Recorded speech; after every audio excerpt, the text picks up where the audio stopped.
Alrighty then, people. Hey, it's stream time, and I'm only a little late tonight. Right. So tonight is going to be more Desubatoru. So let me get all of that set up here. Get this lovely image off the screen. Let's just...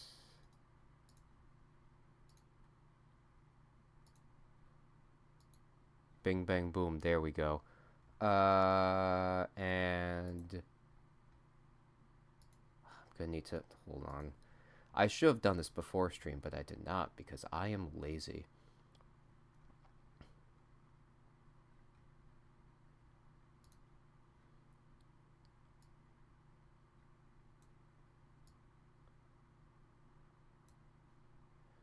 Let me just shrink this a tiny bit more.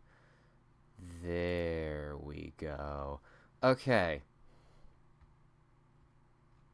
Right, where were we? We're all the way down here. Okay. So, right, last we left off was Sonic versus Zero. We're picking things back up with Lucario versus Renamon. Hey, man. Hey, oh, that's a neat shirt. Yeah, it's the new Death. They have merch. I know. Go buy their merch. Monsters and as usual, let me know if the sound's good. But the best ones know Kung Fu. Lucario, the steely canine from the world of Pokemon. And Renamon, the razor-sharp and literally foxy Digimon. For this match, we'll be analyzing the species as they are. Therefore, no trainers or tamers will be permitted, nor any moves or forms achieved unnaturally. He's Wiz and I'm Boomstick. So this is a weird one because they said in the Season 2 finale that they didn't want to do more Pokemon versus Digimon. So here's Pokemon versus Digimon. Off crazy skills in battle, but not many can match the martial arts prowess of a Lucario.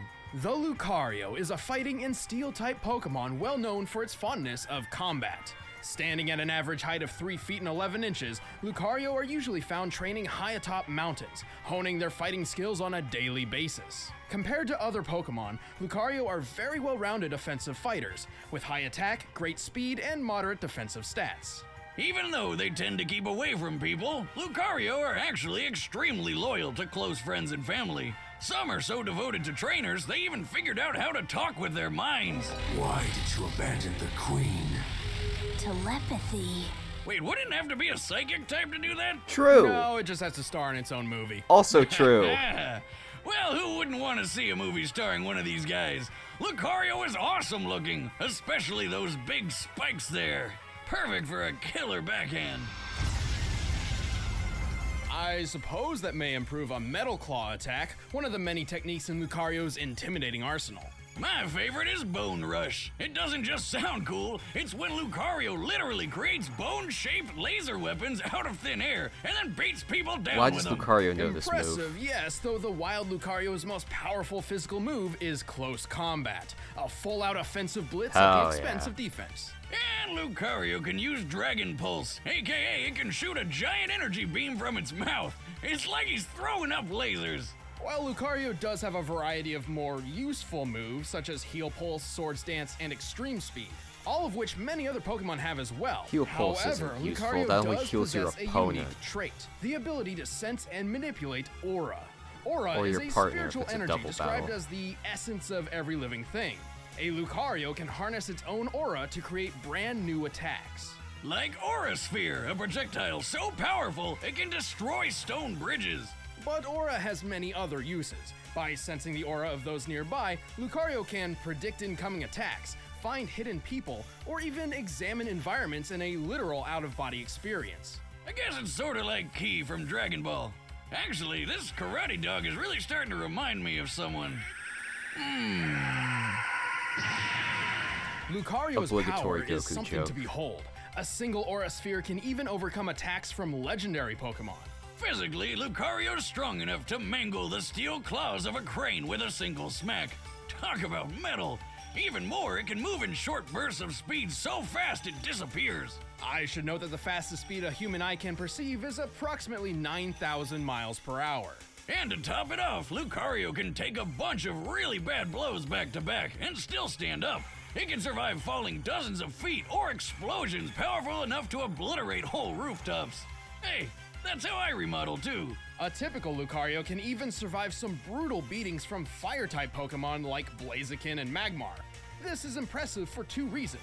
One, I love how Magmar's this analysis body doesn't temperature give any, measures a like, ridiculous 2,200 good, degrees like, Fahrenheit. solid Jesus, it's like feats Smokey for the Bear's Lucario. worst nightmare. All this guy needs to do is touch a tree and that It's whole just like, forest is oh, gone. it survived an But explosion not Lucario. that No, destroyed sir. an Its fur entire isn't even roof. singed. Made even more impressive by my second is a reason. pretty small Lucario is explosion, all weak things to considered. Fire-type Pokemon. Well, Lucario's also weak to fighting types, and it is a fighting type, so does that mean it hurts itself?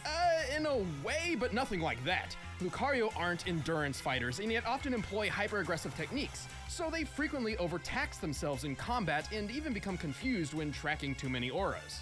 This Pokemon rarely backs down from a good fight, even when up against overwhelming odds. Lucario, But that's what makes so this true. Kung Fu puppy so friggin' badass. With an imposing arsenal and the fighting spirit to match, the Lucario Hey, are you're certainly just in time frightening for- warriors. Some very good episodes. Why'd you do that? You snuck up behind me. That is always a mistake.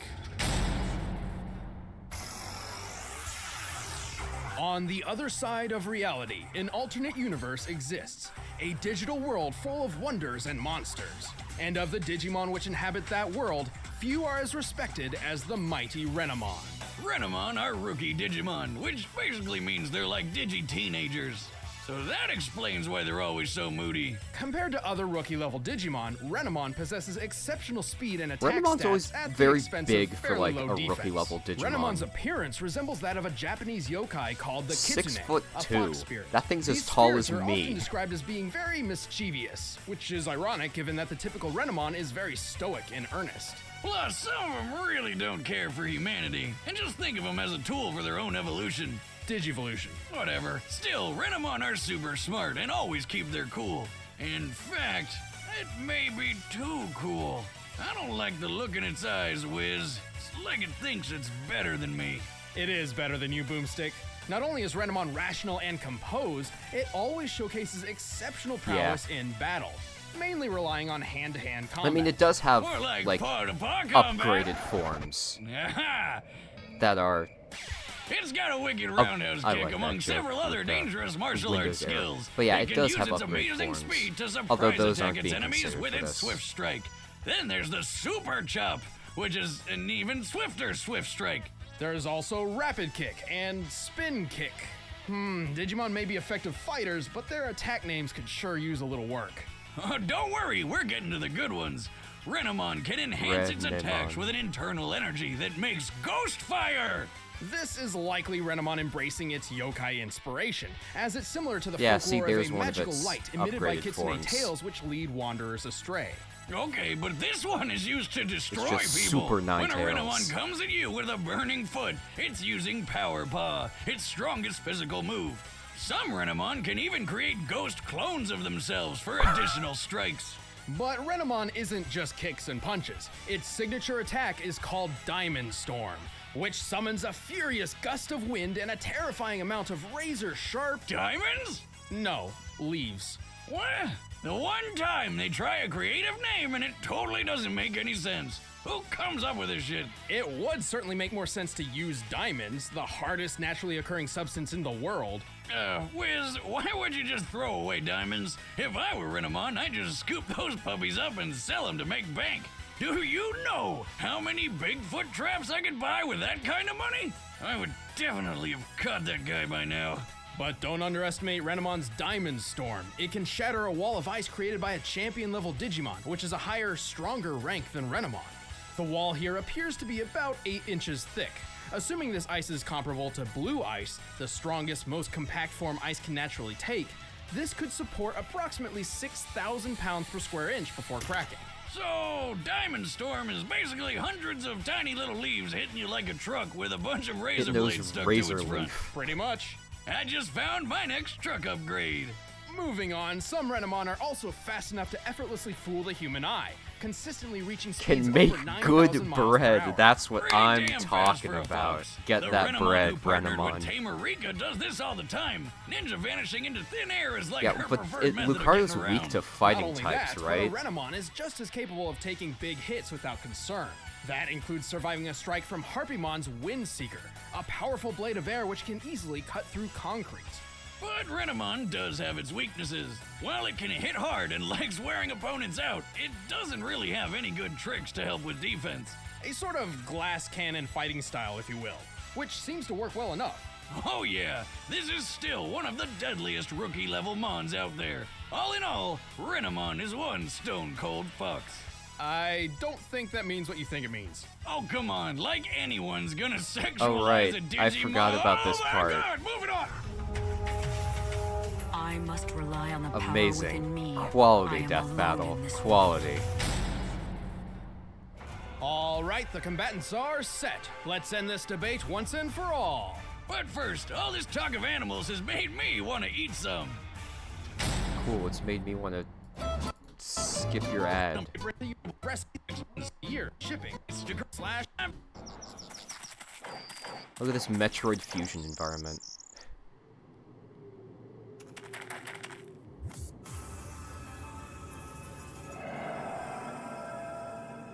Hey, who are you? Like I think this is literally like an area from Don't Metroid belong Fusion. here. Leave, or I'll make you leave.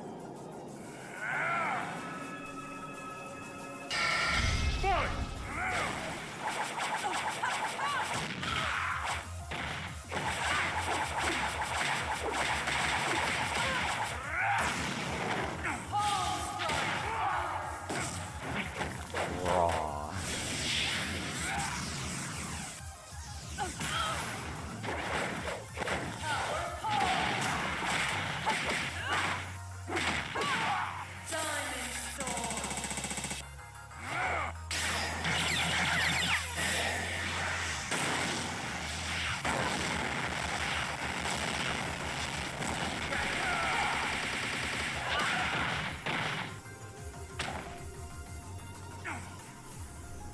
Don't bother getting up. Diamond Storm.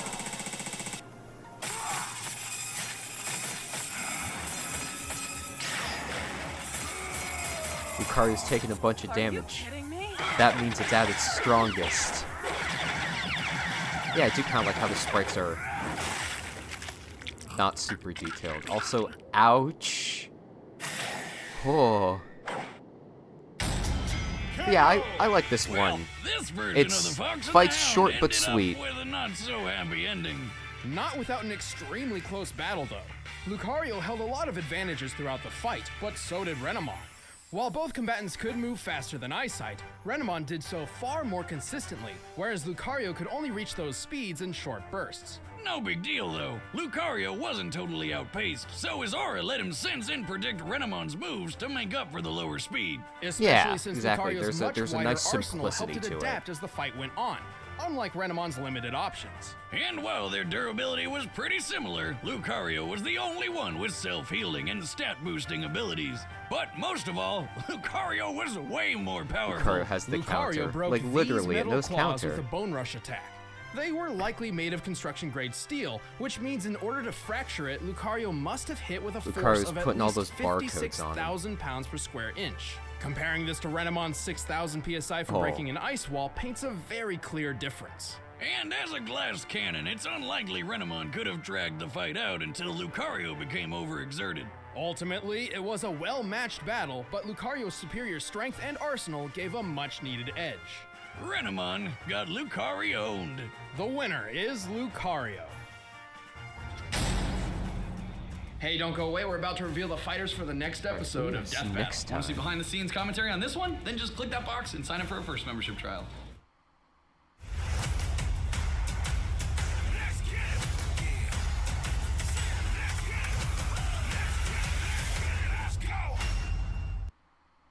Okay, so This next episode goes so hard. Not that Balrog. Also not the one from Lord of the Rings.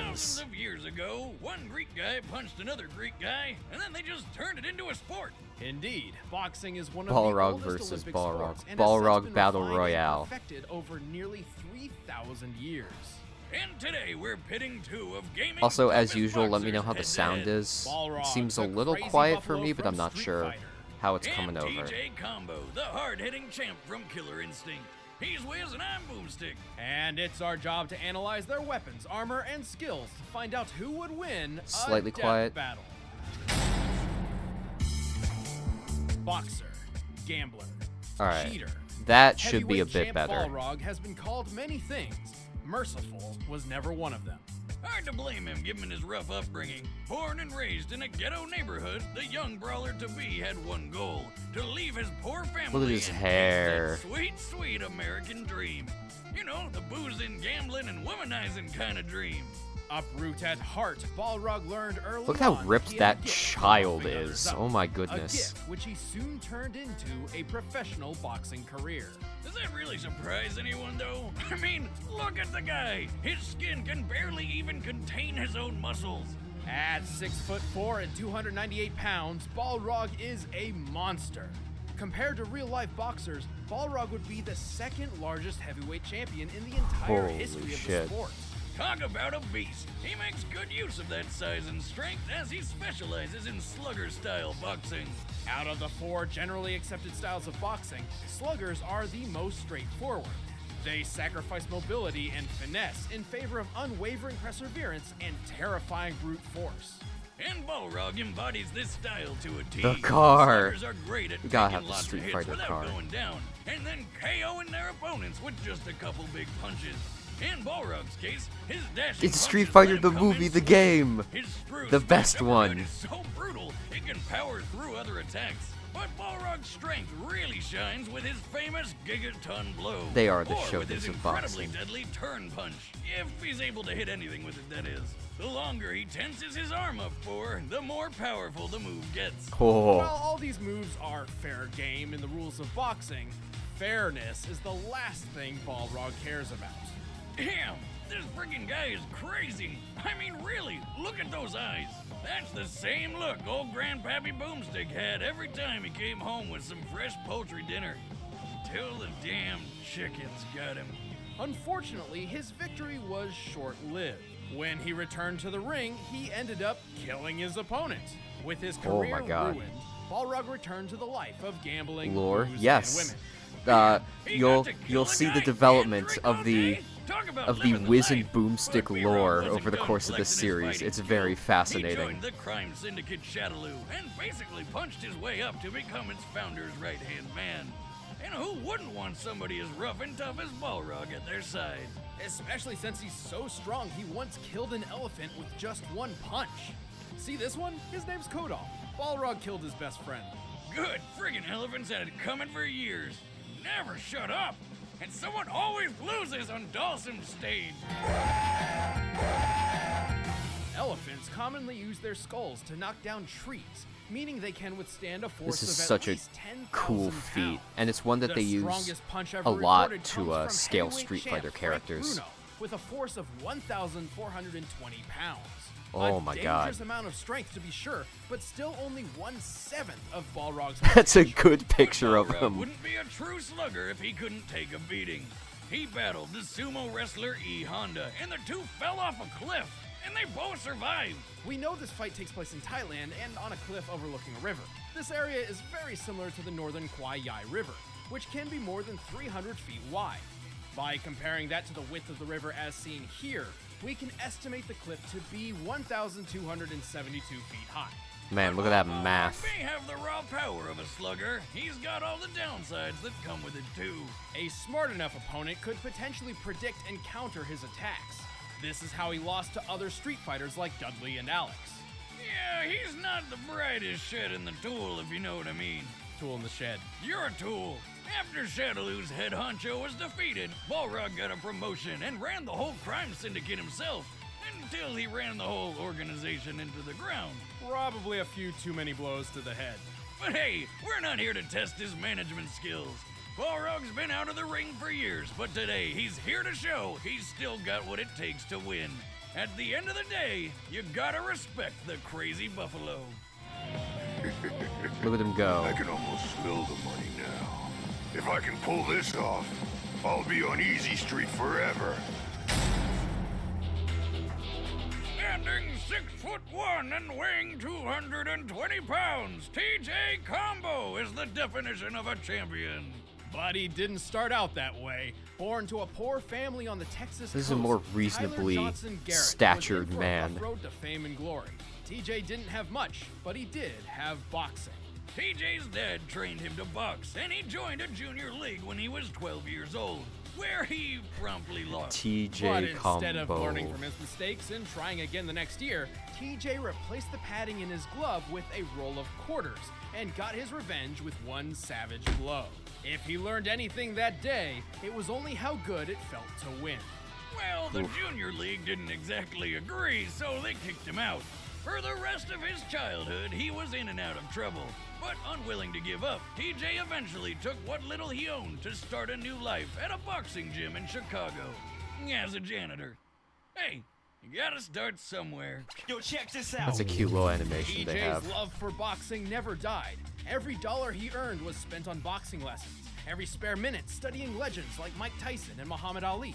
You could say he was really cleaning it up in the ring until he finally got a shot at the heavyweight championship. Like his hero Ali, TJ fights using an outboxer style, staying outside an opponent's reach with evasive maneuvers and taking I also like advantage of how his this swings. is like, And TJ's it's go-to stuff from attack real is his life. mighty Muhammad power Ali line. canonically Wait a minute, exists in the isn't that Killer banned Instinct from a Goofy universe. No. It's a straight punch that knocks even the toughest opponents backward. His tremor punch is a flying overhand attack that can hit the ground so hard it creates a shockwave that knocks people off their feet. And he can even send them skyward with his vortex uppercut. But his fighting style goes beyond mere punches. His flying knee is good for aggressively closing in on opponents, and his shoot toss sets them up for his famous combos. That's where he got the nickname TJ Combo. Is that how you got your nickname, Boomstick? Nickname? More What the hell lore. are you talking about? Oh, never mind. More Through lore. years of hard work and dedication, Look at him running TJ for eventually president. won that Look at heavyweight this old championship. janky At 3D last, animation. fame, fortune, and He looks like glory an were in action his figure hands. being posed. And then they all went to his head. TJ got lazy, blowing his prize money on parties, Good for him. and ignoring his training until he lost the title. Ah, shoot. Man, this poor guy just can't keep it together, can he? That's when the world-dominating mega corporation Ultratech, aka Evil Walmart, offered TJ an experimental surgical procedure to put him back on top. And TJ remembered the lesson he learned long ago. If all else fails, just cheat shamelessly. Ultratech fused titanium implants into TJ's arms, drastically increasing his striking power. Within 6 months, TJ won Yeah, that his seems title like that would back help and held with it for boxing. 20 years. But Ultratech wanted a favor in return. They waited 20 whole years to cash in the favor? Nobody's that patient. Ultratech had a new product, a robot warrior they wanted to showcase in a battle against the boxing champ. They left TJ with one word of instruction: lose. But TJ smashed it to pieces in front of a live audience because screw perfectly legal long-term business contracts. In response, Ultratech exposed TJ for the cheater he was, and thus he was banned from boxing. Again. But this time, TJ refused to go out in disgrace. So he ripped the metal right out of his arms with his bare hands. Oh my god. Like a badass. Or a complete idiot. But by some extreme luck, Ultratech's experimentation left him with a minor healing factor, which ensured his arms weren't ruined forever. What's more, he also learned he could enter a berserker mode, which enables him to move and punch faster when in desperate situations. Well, robo-arms or not, Yeah, TJ is one this- impressive fighter. Killer Instinct His has punches cool can lore. launch heavy enemies like Fulgore over 13 feet into the air, and holding the championship for 20 years is way longer than the world record. It's like a Currently, the longest slightly held more heavyweight title belongs to reasonable Joe Mortal Louis, Kombat whose reign in lasted terms of 11 lore. years, 8 months, and 8 days. TJ defended his title for nearly twice that length, Plus, TJ's got plenty of experience outside the ring. Without implants, he's defeated the Secret Agent Orchid, the upgraded Warbot Fulgore Mark II, and killed multiple Ultratech super dinosaurs. That's right, this is a boxer who kills frickin' velociraptors on the regular.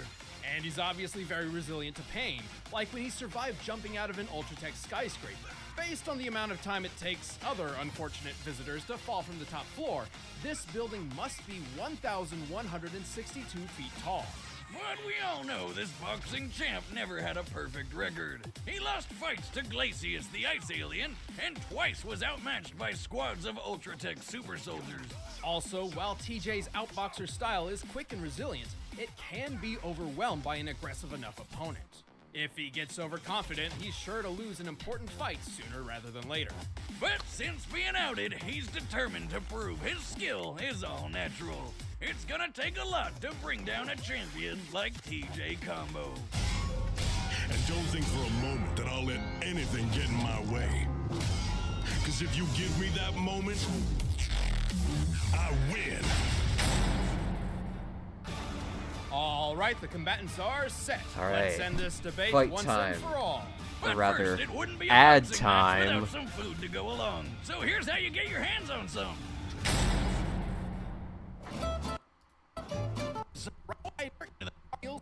That's right now. Ladies and gentlemen, I love how this is set up like an actual boxing match. And look at that crowd. They're so excited. They're all doing the same cheer in sync with each other. Now for his challenger, a heavyweight champion with a shady history who's here to prove he can beat the best of the best, even without awesome metal arms. He's TJ Combo!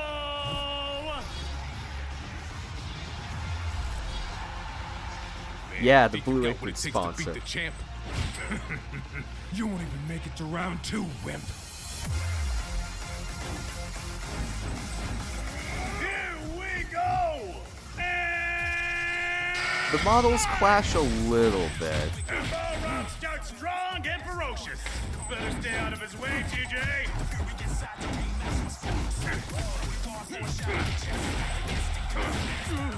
TJ's quick, but Balrog is clearly overwhelming him. Yeah. Just like that, Balrog puts Combo in the corner, and here he comes for the follow-up. TJ is now in a good spot. Whoa, wait a minute. Did TJ just turn this around?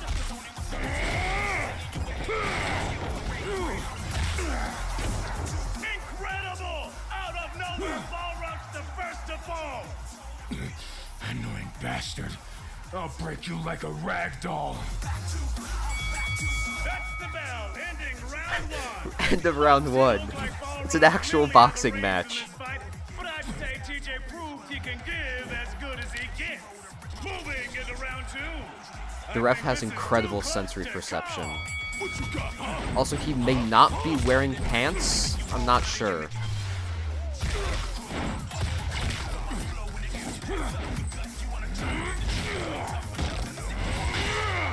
Whoa! A dirty move from Balrog. Oh, ref couldn't see good enough for that one. Not appropriate. Whoa, that's not appropriate. Come on, Tiny. Just you and me. Bring it on, asshole.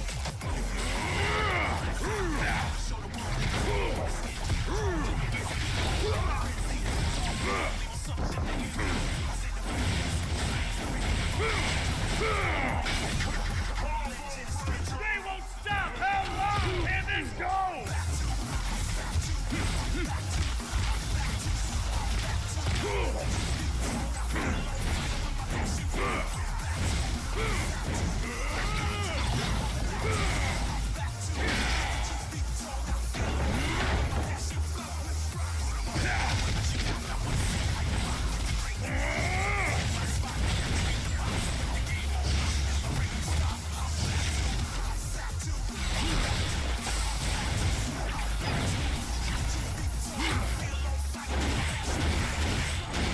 You won't hear the full 10 count. Why don't you go to hell?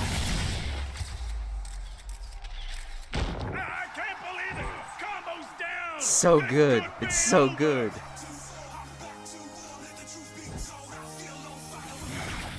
I ain't done. Wait, what? TJ's back up with his last breath!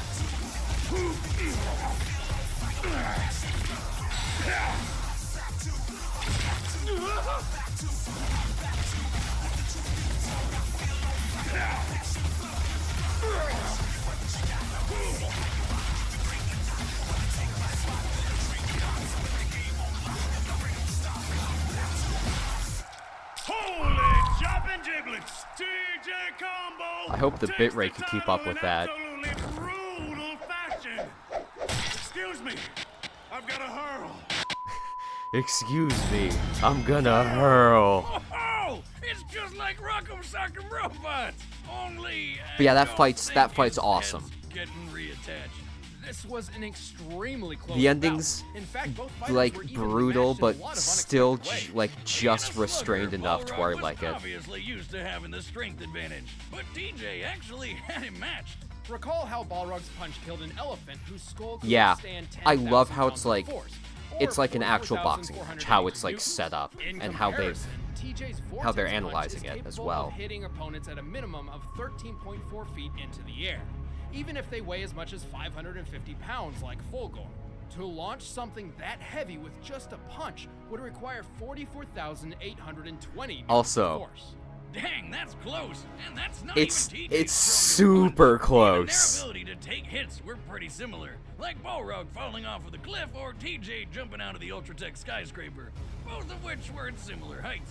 Luckily for TJ, analyzing real-life boxing trends revealed his inherent advantage over Balrog. The popular triangle theory of boxing, also called the rock-paper-scissors theory, claims that sluggers such as Balrog naturally struggle against outboxers like TJ. Yeah, slugger punches are really strong, but they're predictable and require more energy. So a good outboxer could just keep his distance, capitalizing on Yeah, so mistakes, it and then was wear the so slugger close in down over stats time that the until decision the came down to opportune chance analyzing for it like a knockout real blow. like Obviously, boxing it's called a fight. theory for a reason. Every boxer is different. However, when applied at a very fundamental level, Stats. the Oh triangle theory god, holds this weight. one's really Like when good. Ali took Yeah, the title weapon from triangle. Slugger George Foreman in the famous Rumble in the Jungle by using those outboxer tactics. And don't forget, TJ kept a heavyweight title for over 20 years. Despite how closely matched their power and durability were, TJ's speed, tactics, and experience won the match by permanent knockout. You could say TJ had the instinct for this fight, and it was a killer. The winner is TJ Combo. I should play Stars in Time. Stick around, we're about to announce the combatants for the next death battle. And if you want to watch exclusive commentary on this episode, click that little box over there and start a first membership trial. Try to grab one of these shirts too.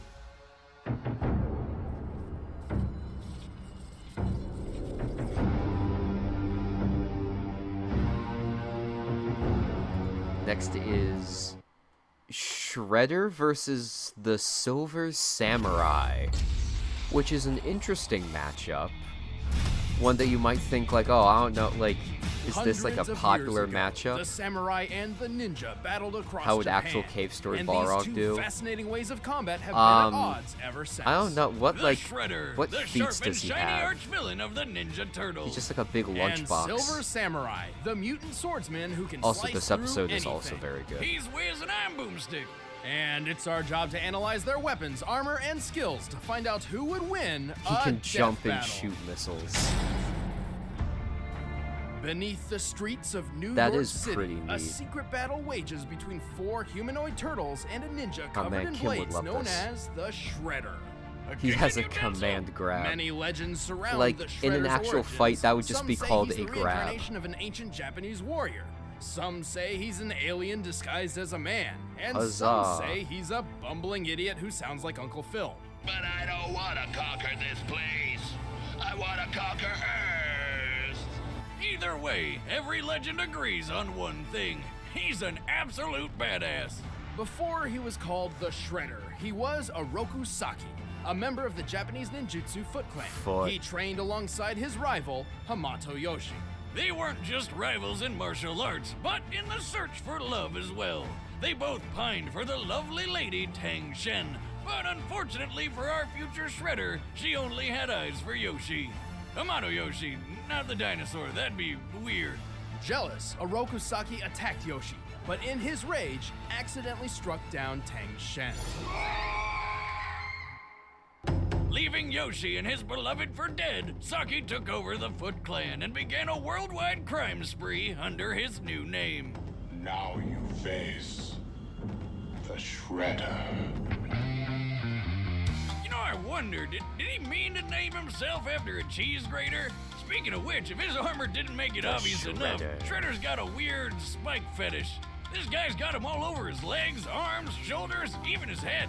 That Just like a headpiece, certain the plumber. Kurobuto, is a relic Exactly. passed down through the Foot Clan for over 1,500 That's a years. gamer joke. Forged from the totems of the clan's defeated enemies, it was formed into an alloy that's stronger than steel. Plus, it just looks awesome. Obviously, his armor is also a kick-ass weapon, and he can cut anyone down with the Tekko Kage claws on his wrists.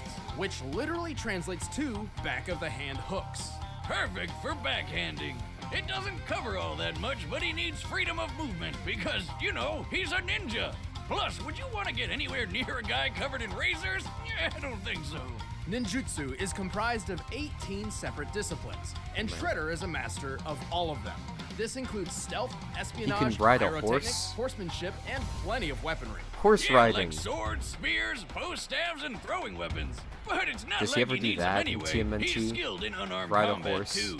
Now a master of his craft, the I Shredder I led have the Foot heard Clan to very New good York things City. about Hi-Fi Where he Rush. found out Hamato Yoshi wasn't quite as dead as he thought.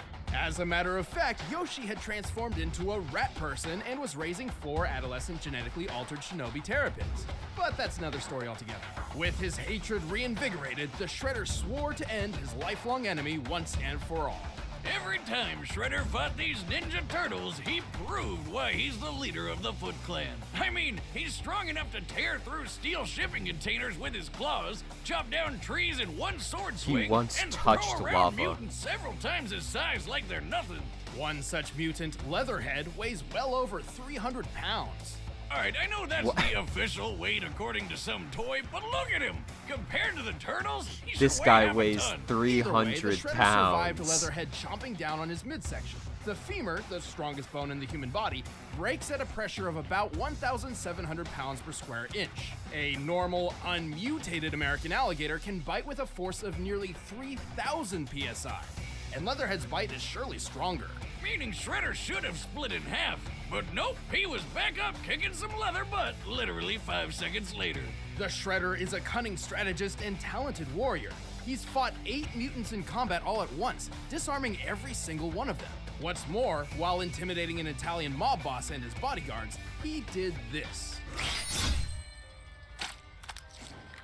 The most well-trained human Them eyes are analyzing capable of detecting Ninja movements Turtles occurring in characters is 1 always weird 220th of a because second, meaning there's Shredder's slash so could have been many even different faster than that. versions of But them, sometimes Shreds needs and just a they're bit all more juice to get the job slightly done. comparable, Literally, but when you none see is him really crack the open a green main one, version. He's not doing it to hang out with the boys.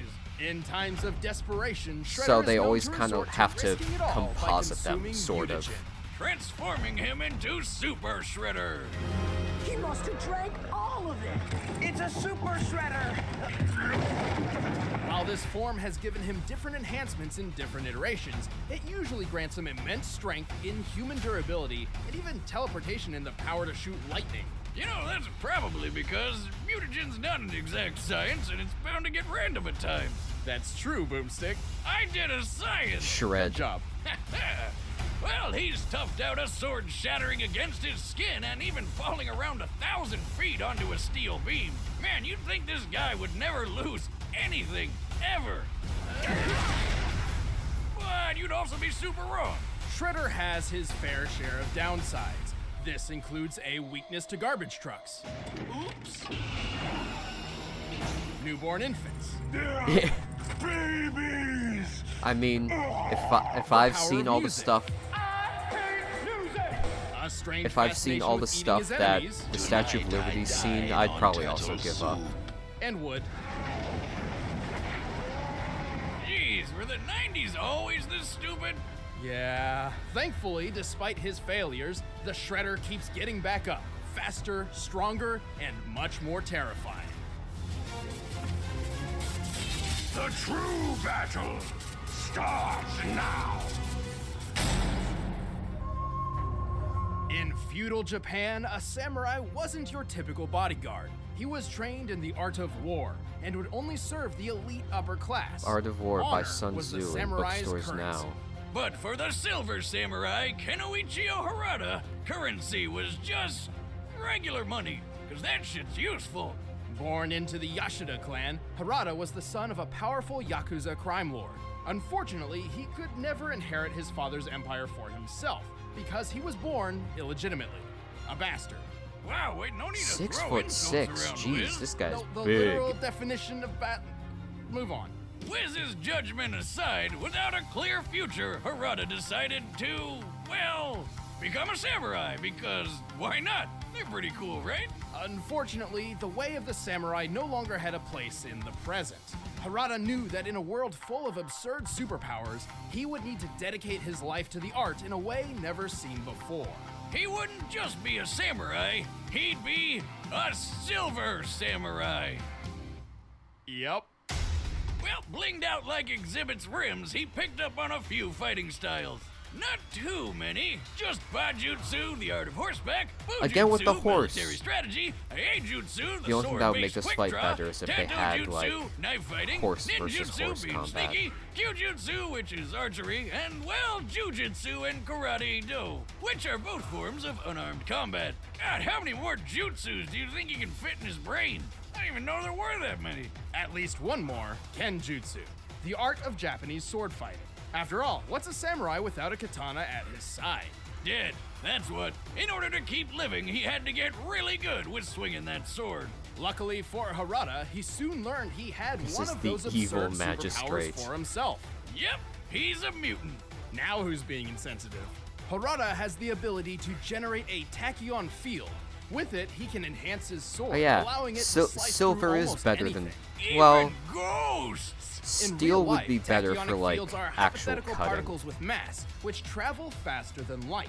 A definition which may explain how Harada's cutting ability works. So he uses his power on sharp objects. Tachyon is such a Well, cool word. That's too bad for everybody in Silver Samurai's way, because he carries a lot of them.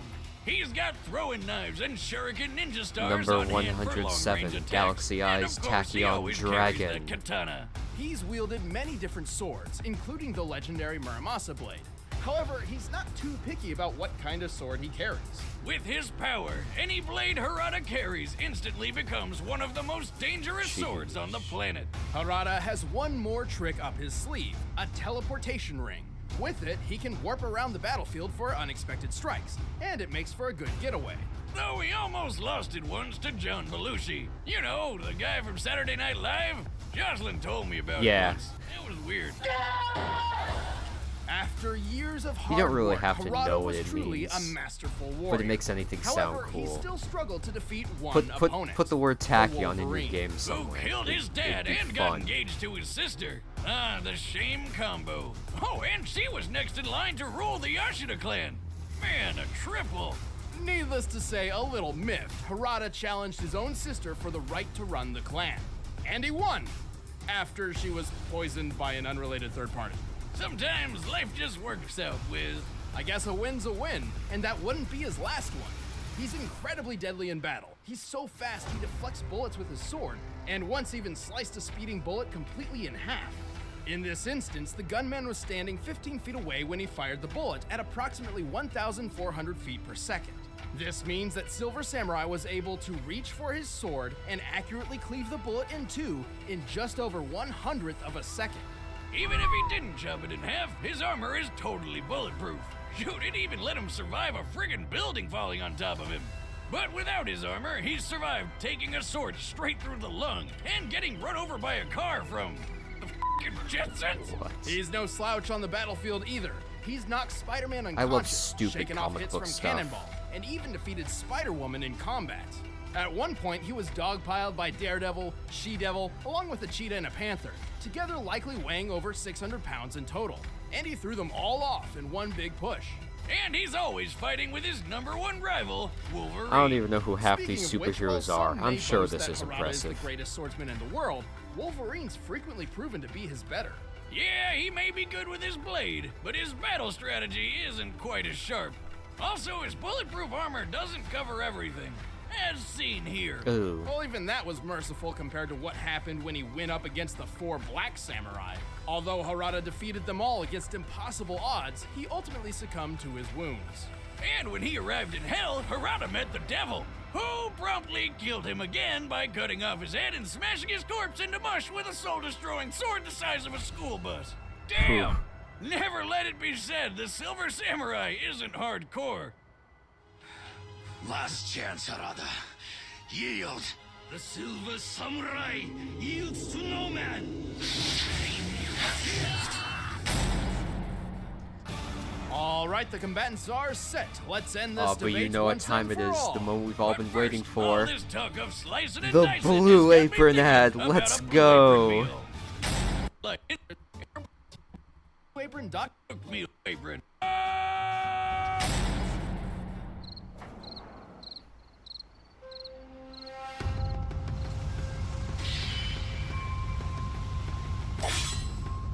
This fight's really good.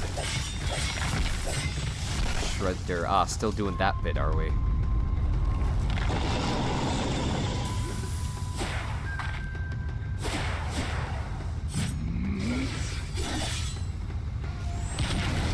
Silver Samurai.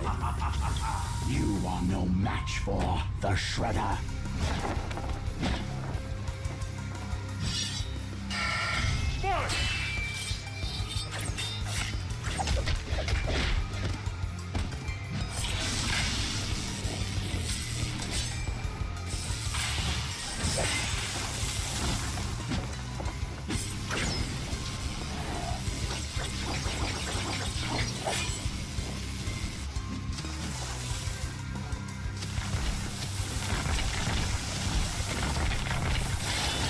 Getting there the hard way.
He cut the lightning bolt.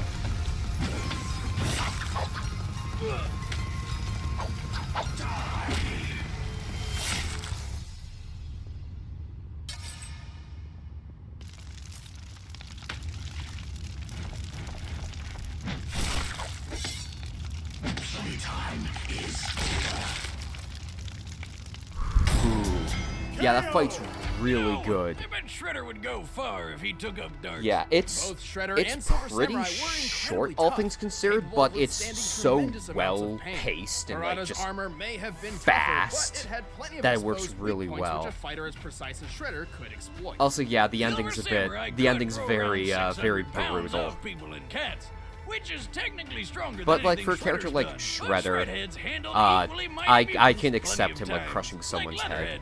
While After the Silver using, Samurai's teleportation ring it's did make it's him hard harder to catch, track, he's but he always used preferred to use it Silver as a means of Samurai's escaping a cut battle, off not arm really to engaging chop off Even his when head. he did use it during combat, his Like, moves were often predicted by more That's experienced so opponents. metal. This guy likes to come at me from Like behind. Silver. Haha. Just trying out one of your tricks, Tin Man. Given Shredder's talents and history, Yes, it's he did reasonable to shred. believe he could do the same. Still, with Harada's Tachyon blade and Shredder's ninja precision, they only needed to land one fatal hit to finish the fight. So the real question was, who could land the killing blow first? Silver Samurai's best speed feat, slicing an incoming bullet, clocked in at 1/100th of a second. Shredder's faster than eyesight feat measured at 4 thousandths, making him over 2 times faster than Harada. To be blunt, Shredder's fastest known attack was quicker than Harada's fastest known defense, proving that Shredder could deal a killing blow first. Or, you know, he could just turn into Super Shredder and beat the shit out of him. I mean, Super Shredder can lift and throw a giant oil tanker like it's a beach ball at a rave. That's probably heavier than 600 pounds of people and cats. Looks like Shredder was too much for Silver to tacky on. The winner is the Shredder.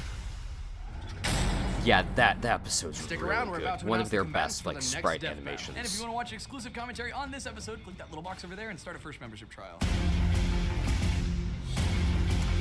And next one is an interesting one. Not even you can prevent this. So this is an episode that they had joked about doing. This is Smokey Bear versus McGruff the Crime Dog. This is a fun one. Another one of their like quirkier episodes. Service, 2 animals have gone far beyond the call of duty. They're This known matchup is throughout so the world based. as the symbols of safety. So let's make them fight to the death. Smokey Bear, the firefighting mascot of Forest Safety. And McGruff the Crime Dog, taking a bite out of crime wherever he goes. He's whizzing on Boomstick. And it's our job to analyze their weapons, armor, and skills to find out who Also, would win this has a the death distinction battle. of being the first death battle to be like purely In 1944, hand-drawn animation America's and not like forests faced an sprites. ever-increasing threat. With nearly 16 million men battling Nazis So this- overseas, there's little budget. manpower remained to combat the spread of forest fires. Every year, 30 million acres of trees would go up in smoke. I mean, it's not like Damn, that's even more frame by trees frame than Snoop drawn, Dogg can burn. but America needed know. a new hero, someone who could prevent these disastrous blazes from occurring in the first place. And then along came a lovable cartoon bear named Smokey. So remember, only you can prevent forest fires. As a mascot, Smokey Bear did what he could to inspire the American people.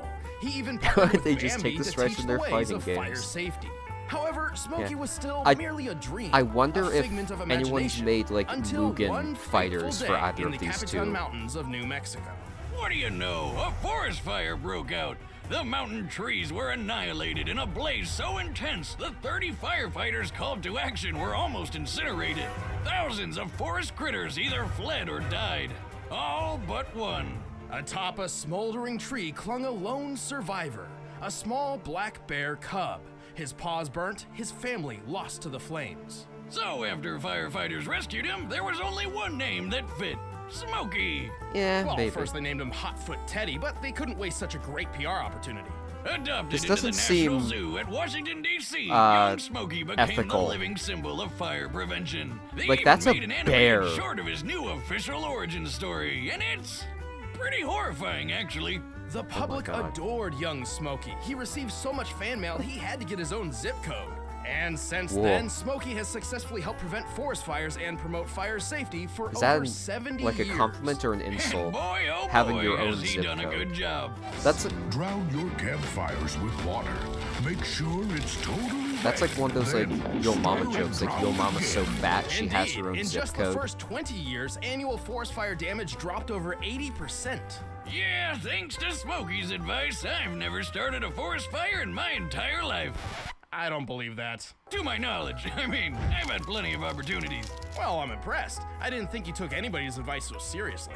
Why wouldn't I take Smokey's? This guy started a fire safety club, picked up ventriloquism, and even Ugh. taught the Addams family to put out fires. You know, the people who love pain and things that are generally bad for you. He's befriended the creatures of the forest, much like a Disney princess, and even infiltrated Disney itself to teach their characters about fire safety.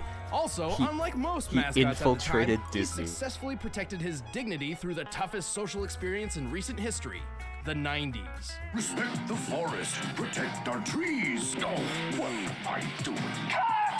This isn't me. Smoke, we agreed you'd talk to kids in their language. I know, but I'll just give it to them straight. Oh, and in case you forgot, he's also a goddamn bear. An American black bear, to be precise. The Olympic largest black bears mascot are battle. Over 7 feet tall and exceed Do they have 800 enough pounds, to go off which of? seems to match Smokey's own size. Smokey's got plenty to fight with, like his razor-sharp claws, his Also- trusty shovel, and enough muscle to rip your arm off Chewbacca style. And then you have to worry about fighting a bear that's armed. Was that a pun? It wasn't even bear-related. Wiz, you can't even bear the amount of puns I've got. Bear What have you pun got? counter. As if. Bear Unlike pun Boomstick, counter. Smokey isn't one to just do the bare I have minimum. not actually. I In need to fact, watch that bears video. in general are quite durable creatures thanks to their stout anatomy, including a skeleton so I love stable them it analyzing endures actual long bears. hibernation It's without so withering. good. You better believe Smokey is strong too. Bears his size can break trees and flip over boulders weighing more than 350 pounds. When he was just a cub, Smokey even smashed this shitty little house to bits. He's surprisingly stealthy, able to sneak up on people in broad daylight with barely a sound. Influenced Also, the black bears can Addams run family. Up to 30 miles per hour. That's what makes the bear cavalry so dangerous. Aside from that, he's accomplished many unbelievable feats to keep the forest safe, like manipulating time. And also when he disguised himself as a woman without bearing any resemblance to his real Whoa. body. Boomstick, why don't you introduce his greatest feat with your baritone voice? Prepare yourself, because Smokey can I've- magically grow so large I know, you've he's talked about him bigger than before. Godzilla. Oh my god. Look at the size of him. All just to emphasize a point, much like how I'm owning this unbearable pun war. Oh, I'm still going. I hope you brought some Undiscovered sort of squirrels. non-perishable snack, because I can do this all day. You're gonna be so embarrassed when you lose. Whoa. No, that'll never happen when it's me versus you. Ha! You missed a bear pun. You're out. Ursus is Latin for bear, moron. Ah, damn it! You know Latin's my weakness. If only I was a bear, then my only weakness would be bear traps, bear repellent, and bear mace. You know, shit that people had to make to stop bears since they're so unstoppable. There are some techniques to increase your chances of surviving a bear attack. Some say you can punch your arm down their throat to induce uncontrollable vomiting. Although I wouldn't recommend that because you're definitely going to lose your arm. And it's gross.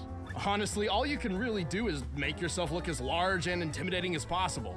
Now, Bears I are know so a foolproof funny way to 'cause escape a bear. they're, You just gotta like- be faster than the guy next to you. Well, They're it's a good thing like Smokey chose these a life of massive education and isn't creatures chasing that could people like down. kill you The super last easily. thing you want after you is an 8-foot-tall But they're bear also with a kinda giant cute. shovel and a grudge. Only you can prevent forest fires. Smokey, look, Smoke! I gotta get back to the forest. Look at them go. Let me take you on a trip back to the late 1970s, also known as the feel-good decade, a time where individualism and personal liberation took center stage. But not everybody took that as a sign of peace. Yeah, domestic crime gotta was get back getting to the bad. forest. Like, really bad. At the turn of the decade, the American people made a hero to save them from themselves. A dog in a trench coat. This canine began his campaign modestly enough, but he needed a name. After 8 months of polling, he was given one, along with an unforgettable slogan. Take a bite out of crime. McGruff, the crime dog. Focused and determined to make that bite count, McGruff hit the streets hard and fast. Oh, look at this. In I love just this a old year, grainy more than footage that they 50% have of to Americans use. had seen at least one McGruff advertisement. Because teenagers are the victims of over 2,000 violent crimes by strangers every day. You can help stop it. That's because he was willing to get his job done by any means possible, even if it meant ultimate embarrassment. He used commercials, cartoons, comic books, video games, musicals. He even released his own He was in anti-drug video album games, with apparently. such classic singles as Crack and Cocaine. Cause nobody's needing that crack and cocaine. Making a Banger mess alert. of your mind. And Inhalants. You'll be suffering pain. Cause inhalants kill. Yeah, it's really. Did he just really hit the bad. whip? As McGruff's plan generally targeted children rather than current criminals, it required patience and time. But it worked. Over the next few decades, hit the crime whip. dropped exponentially. The next generation of America was smarter and safer. Now, some of you are probably Yeah. thinking, hey, you the characters lend themselves to and I say to you, good can bits. you prove he wasn't? Regardless, McGruff certainly had a massive impact, leading the charge against crime. I mean, that's seriously impressive, considering all my dog does is sit around licking his balls. Gross. McGruff's not just any dog. He's a 6-foot-tall bipedal bloodhound, a dog breed known for their excellent sense of smell, that an guy extremely up. powerful bite, and floppy, adorable ears. Scaling him to your average bloodhound, McGruff can likely run 45 miles per hour, jump 10 feet high, and bite with enough pressure to break bones. Wow. And unlike my dog, McGruff wears a cool trench coat, which not only protects him from the rain and cold, but gives off a neat detective vibe. However, unlike Thailand's Air Chief Marshal, Mr. Fufu, rest in peace, buddy. True story, McGruff doesn't appear to hold an official police rank. He calls himself a pre-tective, which is just as fake as it sounds. Oh, wait, if a crime hasn't happened yet, then how does he know to stop it? That's like some Minority Report shit. He possesses a certain set of skills to do so. He has a keen eye for details and context clues. He's exceptional at analyzing and predicting potential crimes in progress. So he can predict what's gonna happen with a few context clues, but that doesn't mean much if he can't stop a mugging or whatever. Luckily, McGruff has plenty of tools and talents. When someone's in trouble, McGruff's circle of respect creates a force field. Which is apparently the perfect defense against bullies. Wow. While he's not an official member of the police force, he's been hanging around officers for decades. So it's not unreasonable Approved to by believe he's 8 out of picked up 10 some Americans. police Hell combat yeah. training. Being your own dog has its perks. For example, McGruff's car isn't a standard beat-up police cruiser, it's a friggin' monster truck. This Yo. Bad Jamma is based on a 2010 Ford Super Duty with 540 cubic inches of gas-guzzling badassery. Definitely an upgrade over his original 96 model, though I'm not sure what this has to do with preventing crime. Screw preventing crime! This beautiful beast prevents all kinds of other stuff, like boredom, being a little sissy, and small European cars from going unsmashed. That's enough for me. Hell yeah. Ironically, despite Monster his trucks skills are and so claim to cool. stop crimes before they happen, he's more of a counselor than a protector, and doesn't actually step in all that often. No, but he doesn't need to when he can freeze time. Ah, yes, McGruff is famous for pausing time and breaking the fourth wall to discuss an ongoing potential McGruff's crime. the world. Unfortunately, while pausing time, McGruff does not seem capable of interacting with the world around him. That's Jenny, but that's not Jenny's dad. If she gets into that car, that may be the last time you'll see Jenny. He doesn't even bother saving Jenny from her kidnapper.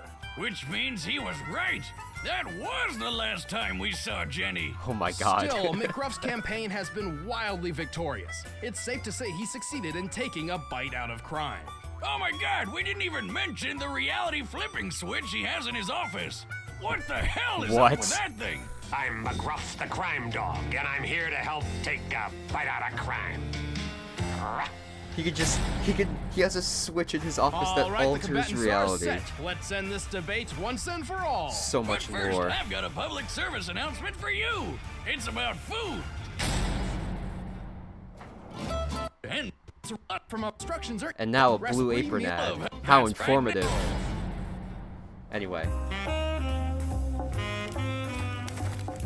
Remember, kids, fire is a dangerous tool which should never be left unattended. Well, time to go. Only you could have prevented that forest fire, fool.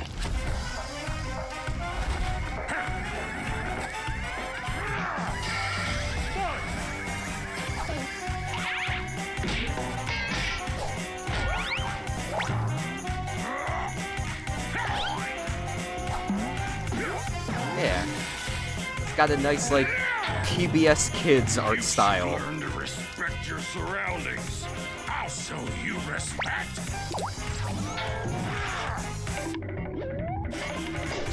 And I love the Hanna-Barbera sound effects.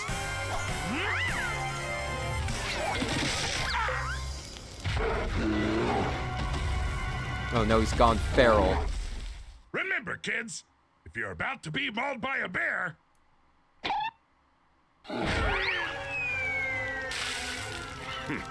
stupid dog. Take a bite out of this! Boom.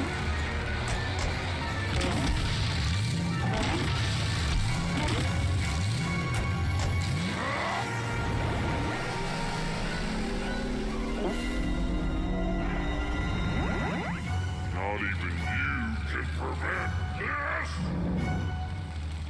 Remember, kids. Remember me. And there he goes.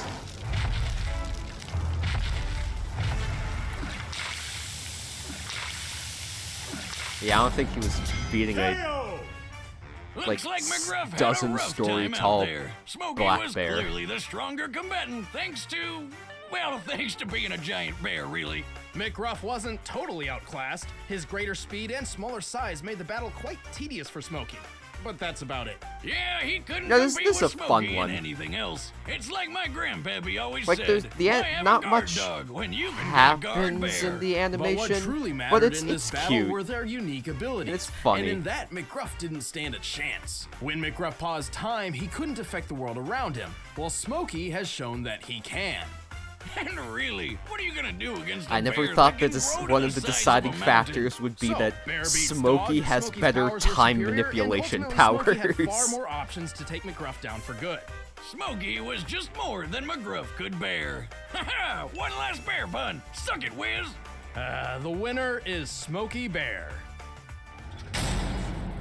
Stick around, we're about to announce the combatants for the next death battle. And if you want to watch exclusive commentary on this episode, click that little box over there and start a first membership trial. Next time is... Ah, yes. A return for... Hold on, I think there's a little blooper at the end. Only you can prevent forest fires. Click the link below and help. Oh yeah, they put actual, like, fire safety stuff in, they put a red cross link in the description, which is cute. Anyway, next is Thor versus Wonder Woman. Two returning combatants fighting each other. This is an interesting one. The different pantheons of gods and But goddesses no have crime always prevention. been rife with Smokey conflict, won. It's and his these winner's heavenly right. wars can That was last his for reward. centuries. Like with Thor, Norse champion of Asgard and That was his son of prize. And Wonder Woman, Greek warrior of the Amazons and daughter of Zeus. He's wears an arm boomstick. And it's our job to analyze Yeah, their these are weapons, two characters armor, that and skills to find out who I think would deserved, win a like, death battle. another look, since their season 1 episodes are kind of eternal, root of the world tree season and 1 noblest of episodes, the 9 dimensions. so Asgard. yeah. Like a protector for your butt?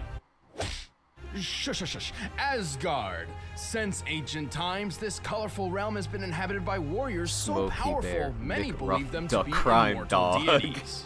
And they sort of were. But being immortal in Asgard is a funny thing. See, every few thousand years, these fellas go through a little apocalyptic event where everybody dies. Then they're born anew with only vague memories of their previous lives. This is the cataclysmic event known as Ragnarok. And Asgard's newest king, the All-Father Odin, was determined to break this cycle. So he fathered the best damn warrior the realms had ever seen. The mighty Thor. Thor spent most of his life living among his people and defending his realm from its enemies. And he was good at it. Like, really good. He's their tank and DPS all rolled into one when it comes to raiding other realms. And boy, does he look the part. This guy is 6 feet 6 inches of pure muscle. And possibly lead because he somehow weighs 640 pounds. Oh my god, Thor chunky. was trained by the best in Asgard and has proven his mettle across multiple pet worlds. goats named He Tooth helped Gnasher found and the Tooth Avengers Grinder. and has defeated everything from giants We to love a man demons who's to good with other animals. gods. As a real-life god, Thor is super strong, super fast, and super durable. And even on those rare occasions when he does get hurt, he patches up real quick with his healing factor. And of course, being the god of thunder lets him control Like, lightning what was and the movie even about? the earth itself. But I Thor did isn't see the complete movie. It was without his okay. iconic arsenal. He wears the Belt of Strength, which doubles his already impressive might, and he swings around the most It awesome takes place tiny in little hammer you've ever 1984. seen. Mjolnir is an ancient weapon. It has 65 million years Yeah. ago, it was forged by dwarves by It's harnessing a star. it's a strange its movie. construction Not was as good so as the first intense, one, it caused the IMO. star to explode, and its fiery remains eradicated the dinosaurs. Talk about metal! Speaking of metal, Mjolnir is forged from Uru, an extremely durable iron-like ore that is highly susceptible to enchantment. Mjolnir in particular is enchanted to house a cosmic storm powerful enough to shake black holes. And yes, the wielders of Mjolnir can access the storm's powers, including levitation and control over weather. Never wanted anything so bad in my life. Unfortunately, only those the hammer deems worthy can actually wield it, or even pick it up for that matter. I mean, you must be pure of heart on the scale of like mind, or else DC movies, well, lucky for Thor, he's it's worthy of adding not the Mjolnir's worst. awesome power to his own. And with their powers combined, but nothing can stop him. Interesting. Thor has easily tagged Quicksilver, who at his best can run around 670 million miles per hour. And Thor can move even faster than that when his hammer is dragging him around. Yeah, that's a thing. Thor doesn't really fly on his own in the same way people like Superman or Captain Marvel do. Instead, he literally chucks his hammer as hard as he can Inexplicable. and hangs on for dear life as it takes him for a ride. Thor has said Mjolnir is fast enough to reach the edge of the universe in 60 seconds.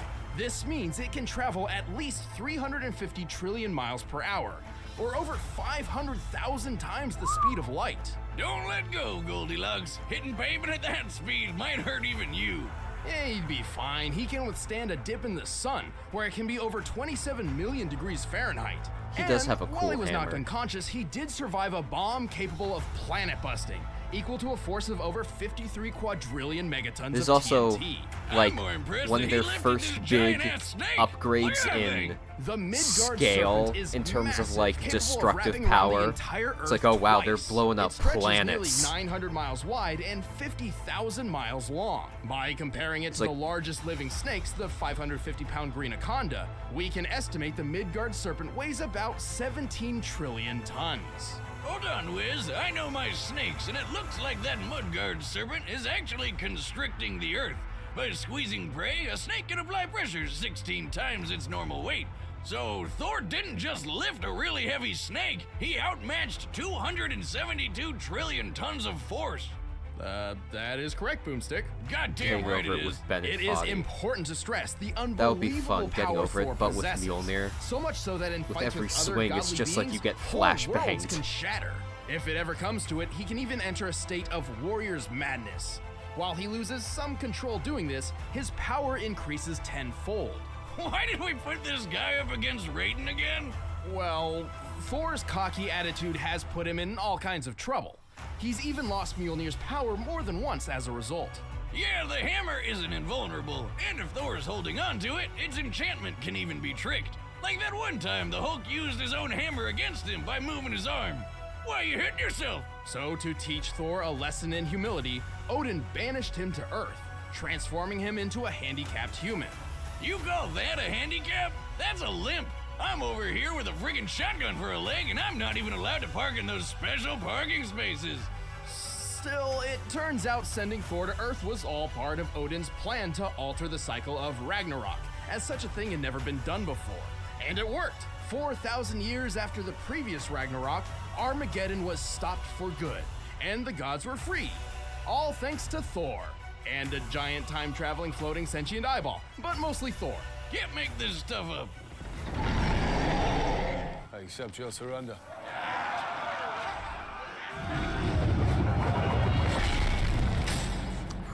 Sound design. Legend has it that lost among the waves sits a solitary island called Themyscira, Wonder Woman. shrouded in Time secrecy for like a and good inhabited solely analysis by of women. her. Hey, Wiz, guess what's my new #1 vacation spot? Since her first Despite episode their was Paradise Isle far like from civilization, the women of the Themyscira second are more worst dangerous than episode in you'd the think. entire series. They are Amazons, immortal warriors created by the Olympian gods. Wonder Their mission? Woman. To spread Four. the peace and justice of the gods to a barbarian world. And ship anything to you for free within 2 days. If you pay an annual fee. But a bunch of centuries later, they were kinda out of the loop. These chicks had never even heard of shotguns before. Until the day a military plane crashed near the island. Determined to reconnect with the world and establish peace once again, the Amazons held a tournament to select a representative. The final test requiring each lady to block a bullet from just a couple yards away. Damn, they don't mess around. The winner was one of their youngest, a brave woman known simply as Diana. And that's how she became the Wonder Woman. Due to her warrior heritage, Wonder Woman was trained from a very young age in just about every aspect of combat you can imagine. Cause what else she gonna do on that island? She's a master with swords, axes, spears, bows, shields, hell, pretty much anything that isn't a gun. Her Amazon physiology grants her super strength, super speed, heightened wisdom, and the ability to heal from most wounds almost instantly. And she can fly, just like Superman. How else do you think she'd get around? An invisible jet? That's stupid. How'd you even remember where you parked it? To further improve her deadliness, she carries a rather unique arsenal, among which are her iconic bracelets of submission. Ah, that sounds like some weird BDSM shit. Well, they kind of were, but the universe has been reset more than enough times to change all that, thank God. Right.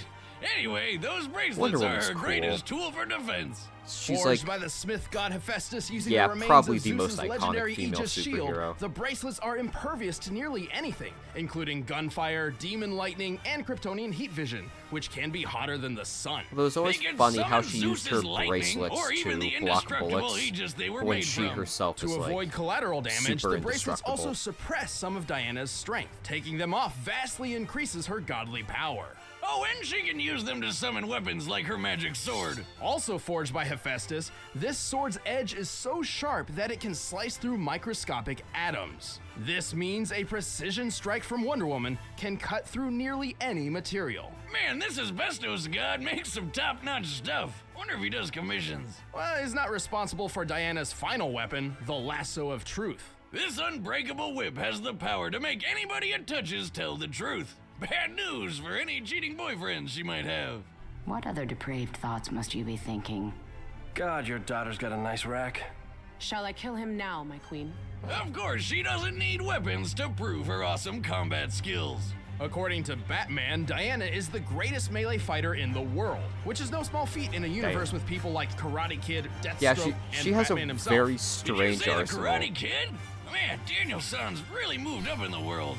The point is, Wonder Woman is a master martial artist She's who's got, like, trained swords, all her life. shields. And while she has no official birth got her date, cool we do rope. know she was born during the age of the Roman Empire, specifically when they employed centurions.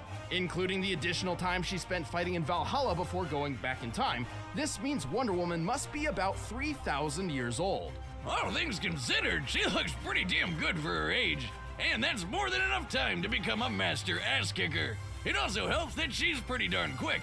She's kept pace with Superman and defeated the speedster Professor Zoom while blind. At one point, Wonder Woman was battling an ancient god who had fragmented himself into trillions of pieces, each spread to different corners of the universe. And while he summoned his pieces back at faster than light speed, Wonder Woman was able to stand in his way and block all of them. That's insane. She's like the Giorno of she's moving so superheroes. fast, there's like a bunch Well, of her. that, like, Moving thousands of times the speed of light can do that. In fact, she's she can moving so do a fast bunch she's of probably stuff. breaking all manners of quantum physics. She's also ridiculously strong. She punched Doomsday into literal dust and helped pull the Earth around. The force needed to move an object out of the sun's orbit equals around 1,000th of the object's mass, including the Earth itself.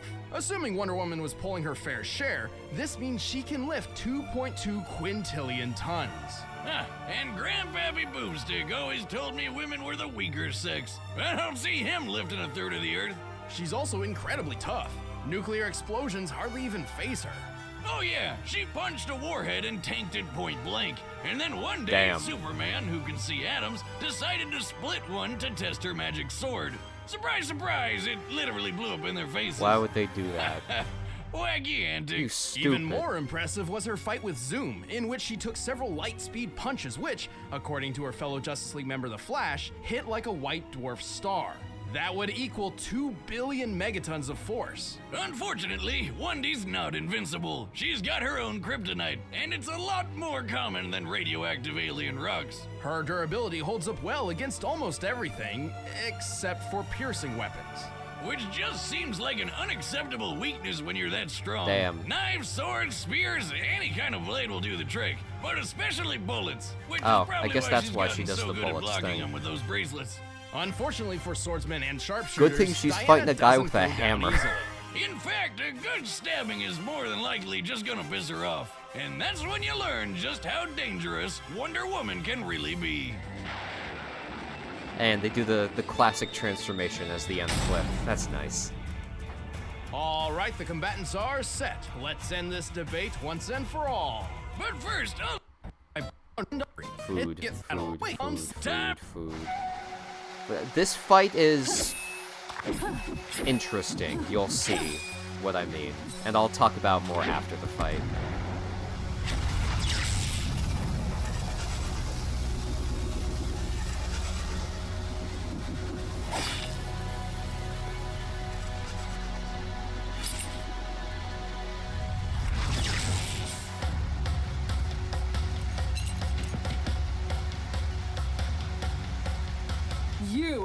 No man can enter Themyscira unannounced. Stand down, wayward maiden. This sort of thing never turns out well for women like yourself. Thor's like, oh, woman, huh? I must I don't think kill you've ever her. known a woman like me.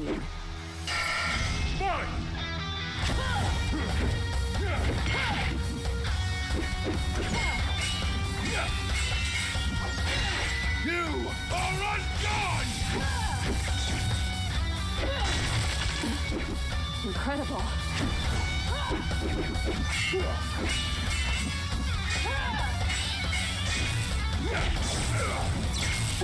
Time to stop holding back, Diana.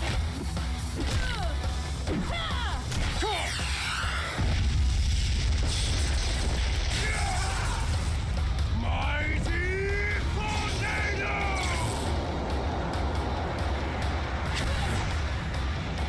Draws the female symbol.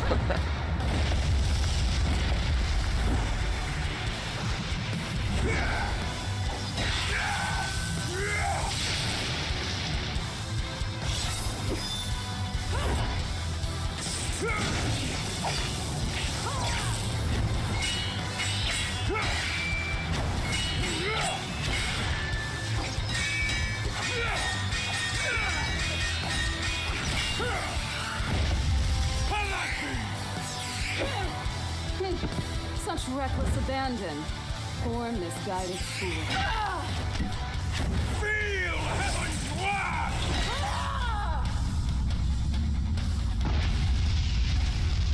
This is cool.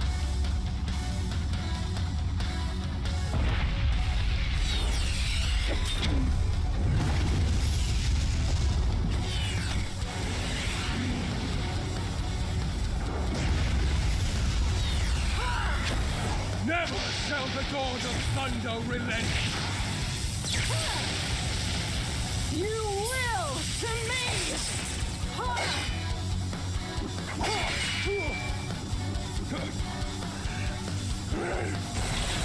I'll kill you! I'll kill you dead! Excuse me?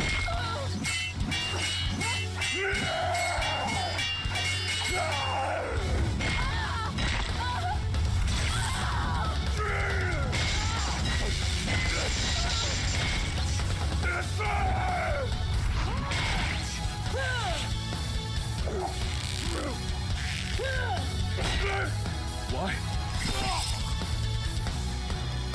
You're not worthy.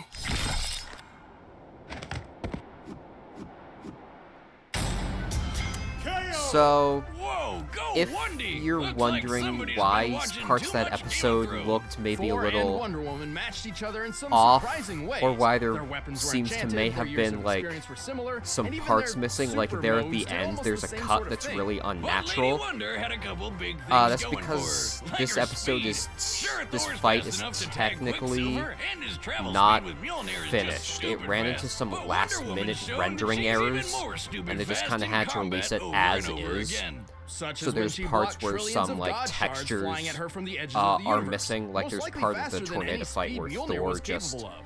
like She was even able to catch is only Zoom in her textured with lasso, like solid despite how he colors. wasn't just running ahead of her in physical space, Aside from but he was that, also ahead of her the in fight's time. pretty good. Wrap your It's noggin not around like that the one. best Thor's this durability was season, greater than but Wonder it's Woman's, it's but pretty the difference cool. in strength was a different story.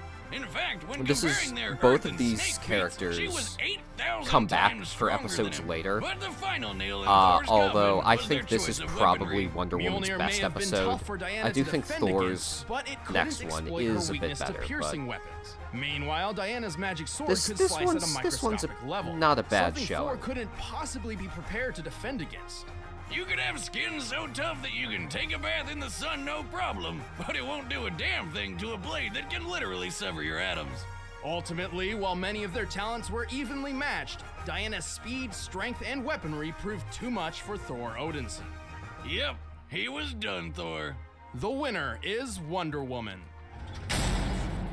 Stick around, we're about to announce the combatants for the next death battle. And if you want to watch exclusive commentary on this episode, click that little box over there and start a first membership trial. Should try to grab one of these shirts too. For Ketsuga Tesho! so this next one is, it's not Smokey Bear versus McGruff the Crime Dog again. This is a big one. Naruto versus Ichigo. This one's also very long, almost half an hour. This is, I think, still their second longest episode, only after the first Goku versus Superman. And obviously this is also going to contain a lot of spoilers for both Naruto and Bleach, because they go over, like, everything about the characters. Because I think the deal with this was both of the series, the manga for both of them, had, like, ended very recently when they were working on this. The Holy Shonen Trinity. The Big So this is a Three. really cool Any matchup. longtime reader of Shonen Jump will Madaka recognize mentioned. these, some Reborn of the biggest titles mentioned. in manga and anime history. Gintama And it's time mentioned. for two of those shonen heroes to throw down. Naruto Yeah, Uzumaki, I reread Ninja Prodigy of Naruto the recently, Hidden Leaf. actually. And It's Ichigo both of these series are very Kurosaki, good. The enormously powerful Soul Reaper from Bleach. He's Wiz and I'm Boomstick. And it's our job to analyze their weapons, armor, and skills to find out who would win a death battle. Oh yeah, in this fight, for the analysis, they start including, Konoha, you'll the village see, hidden in the leaves, is a pretty quiet these little town. corner boxes Not with what I'd additional expect for info. a city full of ninja. Still, there was at least one troublemaker among the bunch. The #1 knucklehead ninja, Naruto Uzumaki. I'm home, everyone! Naruto Uzumaki has returned to the Hidden Leaf Village! Orphaned at a young age and ostracized by his peers, Naruto may have been mischievous, but he had great aspirations. His goal was to become the town's Hokage. Which is a fancy word for ninja governor. The only way Naruto could reach such a prestigious position was to excel in ninja school. Like Ninja Harry Potter. That means Though he Spiral. should really find a place Yeah. that'll teach him not to dress like a clown and run like a real human being. He is literally What does he named think he is, after an the airplane? ramen Actually, thing. his posture likely decreases Both wind resistance, in which could be lore beneficial and out when of moving it. at superhuman speeds where angular momentum is a smaller factor. I remember when you ran like that in middle school. Hey, that was for research. Also, they knew each other in Sure, middle Wiz. school. That's more Anyway, lore. while Naruto wasn't the best student, he still tried his hardest Yeah, to there's reach one of the his corner goal. box But things. first, he'd have to learn how to control his chakra. In Buddhism and Hinduism ideologies, chakras are, in simplistic terms, gates within the human body which can be opened to achieve enlightenment. But the ninja in Naruto's world had a slightly different interpretation. I'll say, they weaponized it. Naruto can use chakra for all sorts of flashy attacks. He can heal himself, seal monsters away, walk up walls, or even stand on water like a ninja Jesus. He's learned a think number of not chakra true. techniques, or jutsus, Gesundheit. and even developed a few new ones of his own.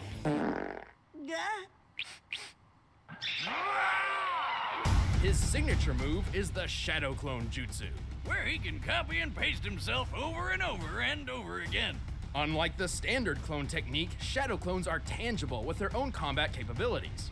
By dividing his chakra between himself and his clones, it's nearly impossible to distinguish the real Naruto from the fakes. And he can get pretty tricky when he makes thousands of them. But when strategies can't save the day, he can always just beat his opponents down with the Rasengan. By spinning chakra in his hand, Naruto creates a compact ball of energy which can blast through solid stone.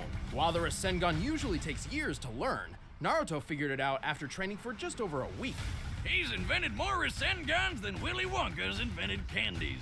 But his top Yeah, pick it really is like Shuriken. Naruto's By signature combining the move. Rasengan with They the do a element lot of of wind, inventive he stuff uses with it it in to the turn the series. spinning ball into a spinning blade. This baby can trap you in a vortex of wind so sharp it'll mess you up at a cellular level. Naruto has plenty of other techniques up his orange sleeves, including summoning, substitution, and transformation jutsus. He can even transform into a naked woman.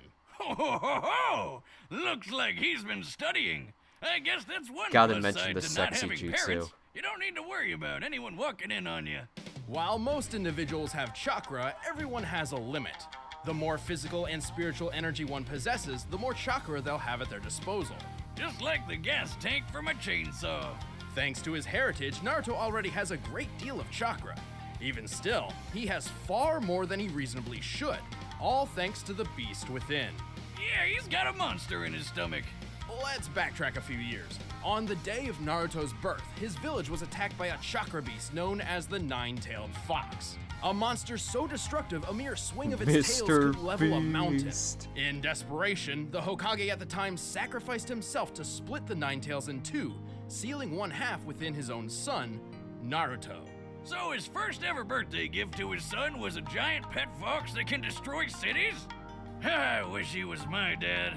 Eventually, Naruto discovered how to communicate with the Nine Tails. They didn't get along at first. Foxy would threaten to eat Naruto. Naruto would whack him over the head with a big shrine gate. You know, typical roommate drama.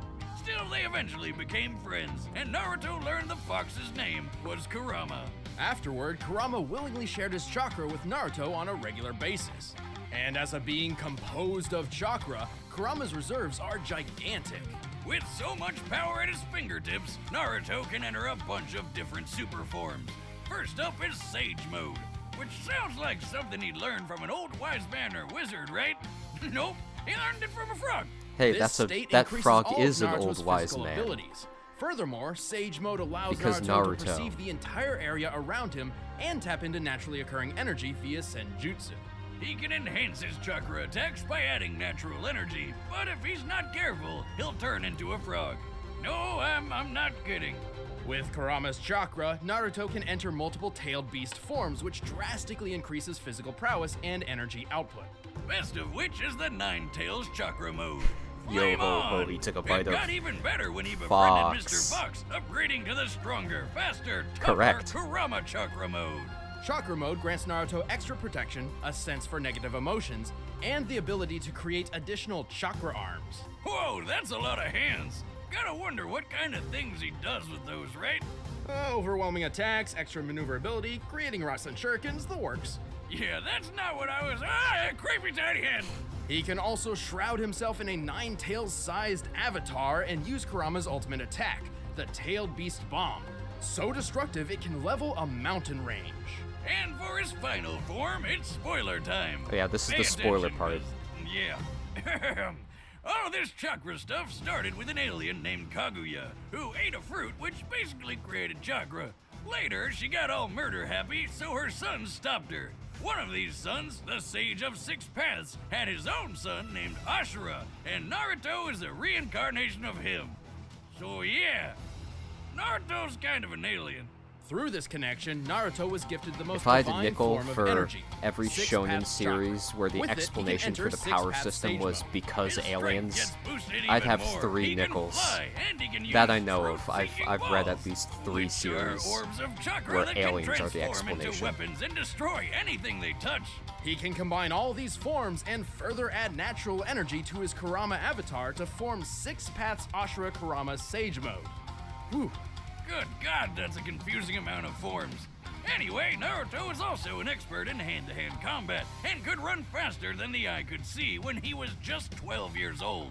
He's dodged a lightning speed punch from the 4th Raikage, a feat considered comparable to his father, who could teleport. He even dodged this light-speed loogie. According to the 4th data book, this Light Fang attack does indeed move at light speed, over 670 million miles per hour. He's tough enough to survive getting stabbed, have his soul ripped out, or get smacked in the face with a beam that can slice the frickin' moon apart.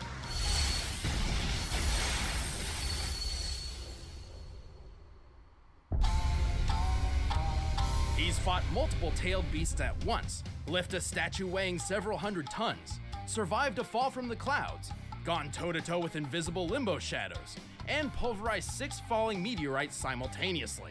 His Naruto's chakra cool. is so tough he can power through Amaterasu, a fire jutsu with flames so strong they burn other flames. He could even make Naruto. new eyeballs for blind people. What's up with that? Oh, and in his final fight with rival and possibly closet boyfriend Sasuke, their opposing power was so great they obliterated miles upon miles of land, changing the weather and disintegrating a lake. Only then, Do you think after Boomstick defeating Death Battle Sasuke, knows what saving the world yaoi from is? Kaguya, and reuniting the split halves of Kurama, Naruto finally achieved his dream and became Hokage. But he's still pretty dumb. I mean, he named his son Burrito. Boruto. Yeah, close enough. I'm not gonna run away. I never go back on my word. That's my ninja. My ninja way. Shinigami. It may sound like a foreign word to some, but you all know what it is. The Death God, the Now Grim it's time Reaper for of Bleach. souls. This is the And a 17-year-old first ginger with a appearance of badass Bleach sword. on Death Battle. Ichigo Kurosaki seemed like a pretty normal kid growing up, doing well in school and learning martial arts from his father. Except there was one little oddity. He could see ghosts. Oh, it's like the kid from The Sixth Sense. I see dead people. One day when he was 9 years old and walking home with his mother, young Ichigo noticed what he thought was a girl about to fall into a river. So naturally, he ran over to rescue her like the brave little kid he was. Except it wasn't really a girl at all. It was a hollow, a monster spawned from an abandoned human soul, and it promptly killed his mother. Bummer. Reminds me of how I lost my poor mama Boomstick. Oh, she always hated that ghost in the barn. Right. Well, Ichigo remained ignorant of the truth until years later, when he met a woman named Rukia, who held the illustrious job title of Shinigami, or Soul Reaper, a guardian of the dead who keeps balance in the universe by helping those who have passed move on to the afterlife. Otherwise, they'd turn into violent hollows. And if you show up late to work and it doesn't work out, the Soul Reaper can always cut hollows down with their Bleach awesome is so swords, cool, like dude. samurai Ghostbusters. Anyway, the two of them got into a bind, and Rukia had to share some of her power with Ichigo. Turns out he was a surprise Soul Reaper all along. Convenient.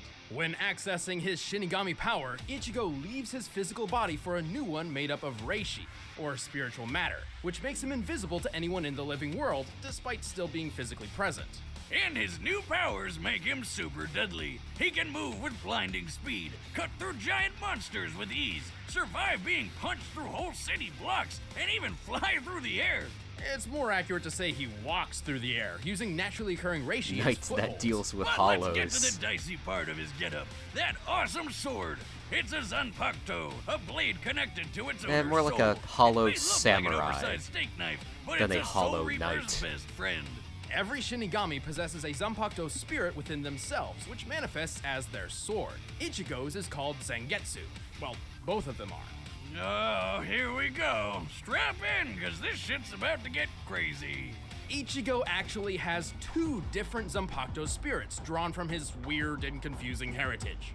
Alright, so long story short, Ichigo's a Soul Reaper because his dad is too. But he's also part Quincy, which is a human with reishi powers, because that's what his mom was. But he's also part Hollow, because his mom was possessed by a Hollow called White, and White got passed on to him when he was born. Oh, and he's also part Fullbringer, but nobody cares about Fullbringers.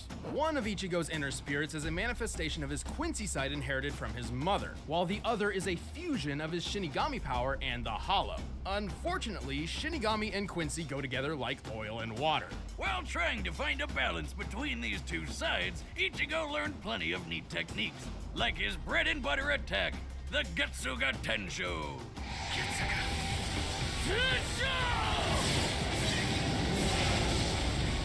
By concentrating his Reiatsu, or spiritual pressure, through his sword, Ichigo Bleach can is launch a so massive cool, slashing attack. dude. Call it like it is, Wiz. It's a sword beam, and Ichigo can charge it up, fire from up close, or even blast 2 of them at once. From his Quincy side, Ichigo has used Blut Vina, a temporary defense which grants inhuman durability. From his Shinigami training, he developed exceptional sword skills and learned Shunpo, or Flash Step, which greatly enhances his speed. Can he only use it There's full one really health? big deal we No, haven't talked about thankfully. yet. He has access to it whenever. Over the course of his career battling hollows and protecting his friends, Ichigo has attained many different superpowered forms, starting with the base Shinigami form, Shikai.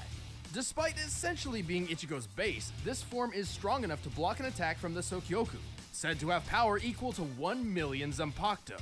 The next step was Bankai. Normally it takes 10 years to reach this form, but Ichigo did it in just 2 days, like a boss. When using Bankai, one's power can grow anywhere from 5 to 10 times greater. And according to the official databook, while in Bankai, Ichigo moves like lightning. Wait, why does his sword shrink when he goes Bankai? Shouldn't it be bigger since he's stronger?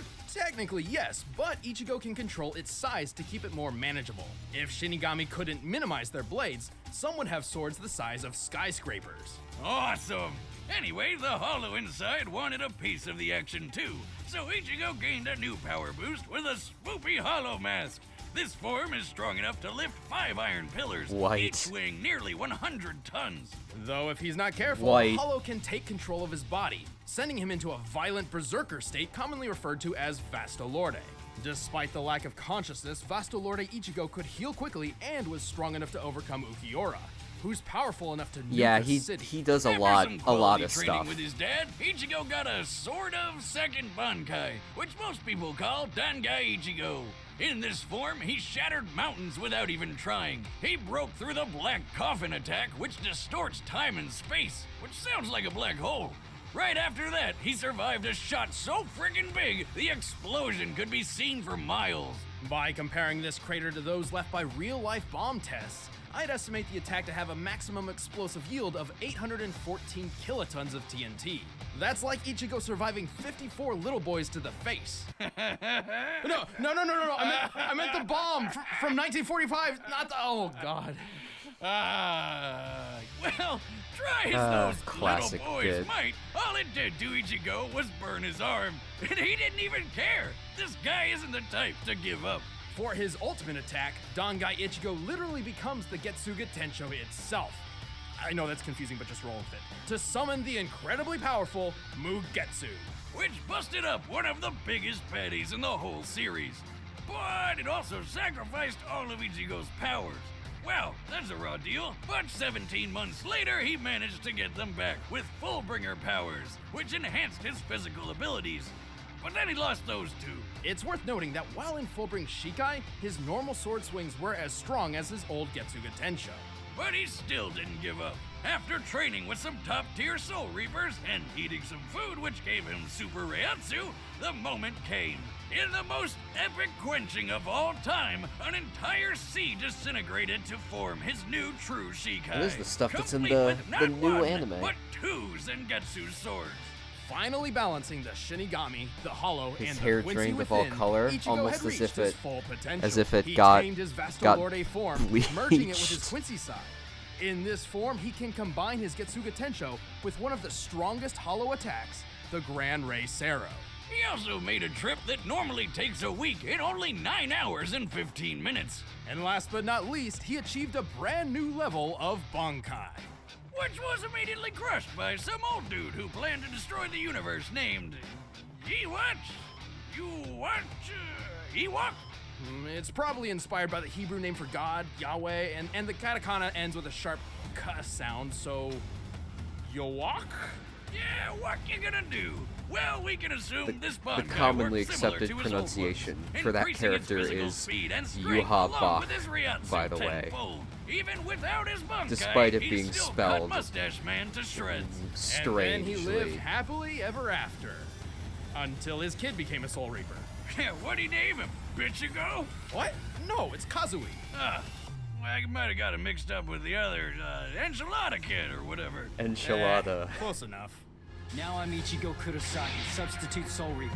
And I'm combining my powerful spirit energy with this blade in order to protect my friends! All right, the combatants are set. Let's end this debate once and for all. But first, did you know that Naruto and Ichigo are named after food? maybe you can this find is them true. in your next punch from Blue Apron. Life is better than field. Wait, we don't got time for that. We got time for right now. a fight.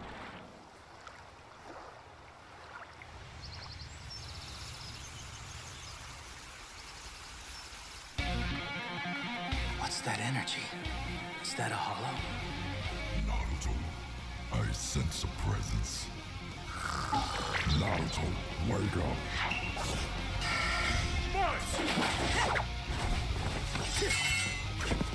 Whoa, he's invisible! You can't see me? Good.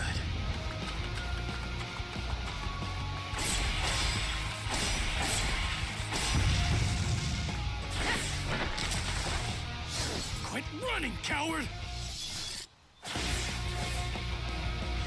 Naruto, keep moving. I'll direct you.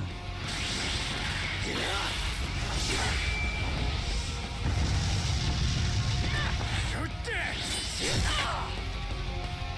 Hell the heck?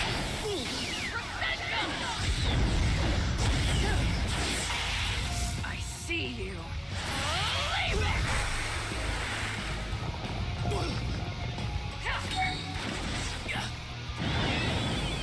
Bring it on! Katsuya!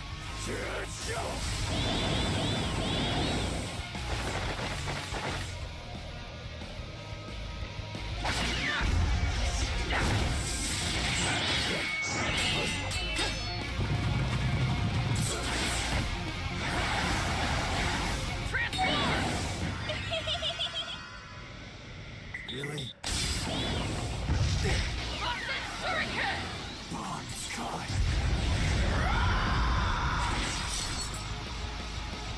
Yo, not bad, but I'm still gonna beat your ass.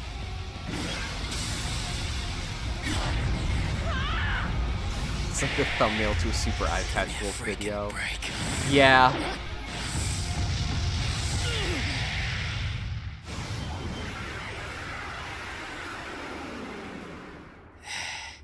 Is that the best you can do?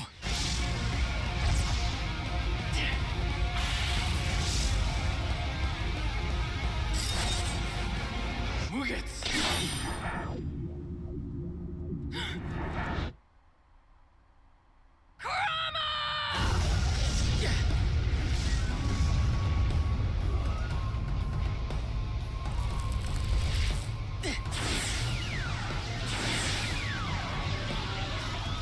Stuff do be happening.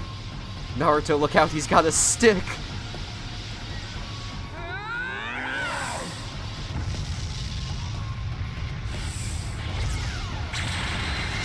Screw you, bastard!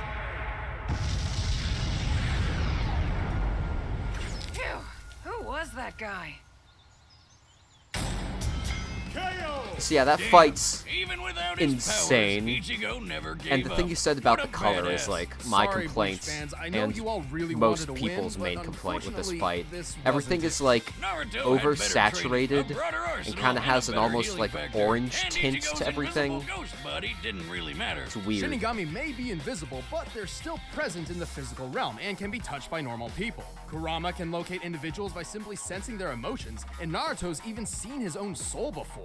And with Six Paths power, he could see and fight Madara's Limbo clones, even though they were on a totally Oh yeah, separate the plane of fight's existence. like Also, keep in awesome. I mind that while personally chakra and love reishi this have fairly episode. different uses, they Also, both contain this spiritual ending energy. like analysis is gonna be Naruto long. can dodge light speed attacks So and buckle can move up. faster than lightning. A lightning bolt's return stroke is 220 million miles per hour, about 1/3 the speed of light. Ichigo has also displayed lightning fast speeds, and even greater. Near the end of the series, Ichigo took a trip that should have taken 7 days, but instead took 9 hours and 15 minutes. They made sure Kirigi to here was referencing his accomplice's speed. you know, this like fight needs more Ichibei, who bleach can knock to his foes desaturate things. 2,440 miles away Yeah. and appear next to him in a second. Yuachi guy beat him by going twice as fast, so we'll use that as Ichibei's limit. With that, we can get the trip's total distance and conclude Ichigo's Yeah, top they made speed sure is to like go 319 over million a miles lot per hour. in the That's conclusion. massively hypersonic, but not quite light speed. Because because Still, there's this a was still at a difference point in between travel time speed where and reaction speed, Bleach was as kind of a Naruto's punching already bag shown.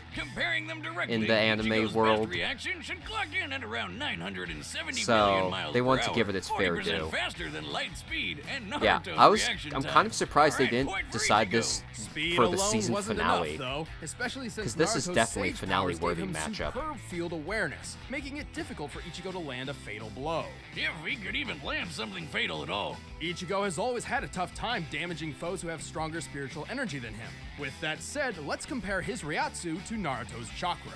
Bad news is, across both of them, the only multiplier we know for sure is Ichigo's times 10 Bankai. The times 10 is difficult to achieve, but for Ichigo's sake, let's assume he gets the maximum possible boost from every transformation. His other forms likely don't boost his stats this much. For example, when he used his Hollow Mask to barely overpower an Arankar, the situation and its results were similar to his then comparable Shinigami friends releasing their limiters, which gave each of them a boost of times 5. However, let's give the benefit of the doubt and apply the maximum times 10 increase to all of Ichigo's forms that clearly increased his fighting potential, as well as stack them even though many forms were in separate unconnected power sets. For the sake of argument, we're deliberately overestimating Ichigo's power. You'll see why. So here's our formula, but where do we start? Okay, Bankai Ichigo with his Hollow Mask was on par with Ukiyora's first transformation, correct? Well, nearly. Ukiora states his new form can destroy the city of Las Noches in the hollow world of Hueco Mundo. What's that, like Mexican hell? Well, there is a wall. Ha-ha! Las Noches is square in shape and takes 3 days to walk from one corner to a gate in the center of the wall. So it has a total area of 200,000 square miles. That's bigger than California, and destroying it in one go needs over 400,000 megatons of TNT. So plug that into the formula and there you have it. Ichigo's Ryatsu is equal to over 440 billion megatons Some of people TNT. take issue with Thankfully, this Naruto's chakra level is because much easier to they figure out. scale His chakra Ichigo was once from like extracted and burst a hole through a the much hollow moon. He earlier survived the explosion, arc, and it was while they explicitly said that this scale was nearly Naruto all from of like his the end of chakra. his series Most of his chakra has been siphoned off. because they use the By multiplier measuring the thing, aftermath but from it's both not. sides, we found the blast to It's- equal at least it's a bit 480 contentious. billion megatons of TNT. 40 billion more than Ichigo. But this is And still don't like forget, pretty we were close. deliberately overestimating him. Also, this was base form Naruto, not including any increases from additional modes, which allowed him to block an attack that cut the moon in half, a force that had to be over 27 trillion megatons. This proves Naruto can Like, both I output still like and this one, survive warts a and all. blast Like, stronger it's- than Ichigo is capable of. Mwah. If you're thinking, Excellent. wait, Boomstick, Ichigo survived a black hole in a box. That move doesn't really work like a black hole. Plus, the 814 kiloton Frager blast did hurt him immediately after, so it must have been weaker than that. But Wiz, weren't Kaguya and Waka Waka planet busters? Don't they scale to him? Nope. Kaguya's planet-busting attack required chakra from nearly the entire Earth's population, not just her own. And while Yuok's power was pretty OP, he couldn't destroy the world through his own destructive capability. He only planned to manipulate the delicate balance between life and death by stopping the flow of souls. Like a plate spinning on a stick, if one side gets too heavy, the whole thing comes crashing down. To sum it up, Ichigo had the speed, they both had the guts, and Naruto had the strength, durability, training, and abilities for days. Naruto sure got the shonen jump on Ichigo. The winner is Naruto Uzumaki. Stick around, we're about to announce the combatants for the next So yeah, good death episode. battle. Oh yeah, and I also want to mention the actors they got for the fight. Like they both did really good performances. Exclusive commentary on this episode. Especially, hold on, let me see if I can find it. I couldn't believe it. Naruto sure got the shonen jump on Ichigo. The winner is Naruto Uzumaki. Stick around, we're about to announce the combatants for the next death battle. And if you want, Yeah, they got this guy Adam Park to play Ichigo. It's kind of like that's funny because that name's the same name as this guy from Power Rangers, who was played by Johnny Young Bosch actually, who's also the voice actor for Ichigo. What a funny coincidence. I wonder if there's anything behind that. you want to watch exclusive commentary on this episode, click that little box over there and start a first member Yeah, trial. they got Right, actual grab one of these Johnny shirts, Young too. Bosch to voice in this episode, but he couldn't be like credited due to like NDA stuff, so he went under a pseudonym. Oh yeah, next is Batman Beyond versus Spider-Man 2099. Yeah, there's a few instances where they have like official voice actors voice the characters in Death Battle. The future. And it's Everyone really wants to neat. see it, and why not? It has robots, flying cars, and of course, superheroes. Yeah, the future still has those, but they're even cooler because of all the sweet gadgets. Like Terry McGinnis, the Batman Beyond. And Miguel O'Hara, the Spider-Man And this is from like 2099. pre-Spider-Verse anything. So And it's our Miguel job isn't to going to be analyze like their a weapons, fucking armor, and skills beefcake to like find he out is who would win in that a film. death battle. Terry McGinnis was your average futuristic high school student. He went to future raves, complained about future problems, had a future girlfriend, yeah, you know, the usual. Until one fateful day when Terry got into a fight with a group of jokers. What's he got against comedians? No, a gang called the Jokers. What a bunch You know, of like jokers. The Joker? Ah, but with a Z, because it's the future. Well, naturally. After possibly the most dangerous motorcycle chase ever put on television, Yeah, it's cool, he's got a helmet. Terry found himself inside an isolated mansion owned by an elderly billionaire named Bruce Wayne. Here, he stumbled upon the most important revelation in his life. Bruce Wayne is Batman! Oh, what a surprise! Well, more like he was Batman. He'd retired from crime fighting years ago, because, you know, age is a bitch. Wait a minute, after decades of secrecy, a punk teenager just happens to stumble into the Batcave? For crying out loud, if he'd found my secret lair, he'd have been vaporized on the spot. Yeah! Anyway, Terry's roller coaster of a day still wasn't over. Turns out his dad got murdered. Dad? Ha ha. So he did what any emotionally charged teen who wants to avenge their dad would do. He stole the Batsuit. But not the old cape and cowl of yesteryear. This was the latest and most advanced Batsuit. Terry McGinnis didn't just become the all-new Batman. He was Batman Beyond. You ever wonder what would happen if Batman got a go hold of an beyond. Iron Man suit? It's basically that, and damn, he looks freaking rad. The Batsuit's nanotechnology greatly enhances his strength and provides several thin yet strong layers of ballistic and environmental protection.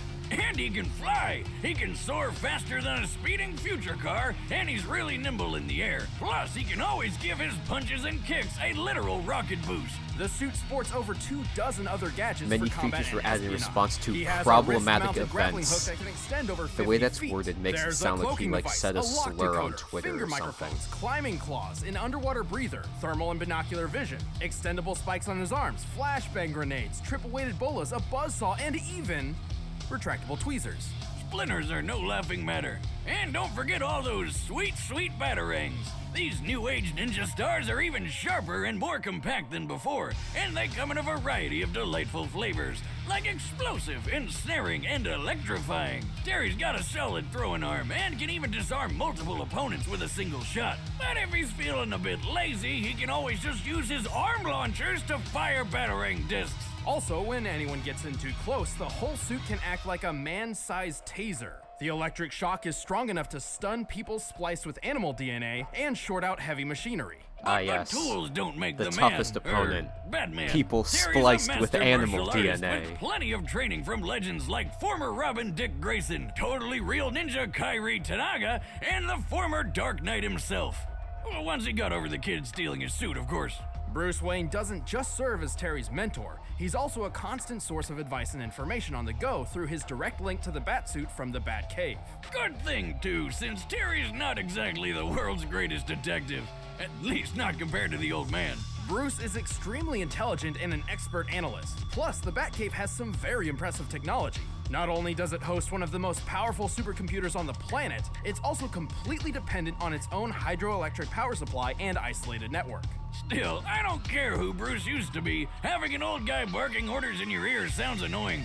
Like your dad's always looking over your shoulder. Or at least I imagine, cause I didn't have one. Well, Terry is Bruce Wayne's secret son. What? In an effort to ensure there would always be a Batman, Government boogeywoman Amanda Waller had secretly overwritten Warren McGinnis's reproductive DNA with that of Bruce Wayne's. So like, he was just blasting Wayne babies? It's like all the fun, but you could get out of any child support case. That's, and bonus, I guess Terry's father technically that doesn't wasn't seem murdered. ethical. Good for him. Also, he's got all the benefits from Bruce's kick-ass genes. Even before going through combat training, Terry was a skilled fighter, strong enough to send opponents flying with a single punch. In the suit, he's strong enough to lift large I-beams and this giant boulder. He's even survived getting his leg trapped under Bruce Wayne's trophy penny. What's so special about a penny? Just look at it. Holy colossal currency, Batman! The penny's diameter is easily 20 feet wide and is frequently dated from the 1940s. This means the penny is likely composed of bronze and weighs around 166 Big tons. penny feet. That's more than Big enough to penny crush feet. all the bones in your foot. But not Terry. He was up and at him like nothing happened. I mean, this guy's tough enough to take a missile to the face and then fall hundreds of stories. And all he got out of it was a couple broken ribs. What's a penny as heavy as 33 monster trucks gonna do? He's quick enough to dodge gunfire, skilled enough to defeat lizard people and the Justice Lords. In a newer suit, he could fire concussive pulse blasts and even outraced an intercontinental missile, which can reach speeds of up to 15,000 miles per hour. That's over 19 times the speed of sound. He's still no Bruce Wayne, though. He's kind of a punk and doesn't have the amazing smarts or expertise of Batman Classic. You don't quite have his magnificent brain, for instance. You do have his heart, though. Maybe not, but he has accomplished feats equal to his predecessor, like fighting Superman and ending the Joker threat once and for all. Clearly, Terry McGinnis has more than earned the title of Batman. He's Batman, but cooler. For some clown who thinks he's Batman. I am Batman.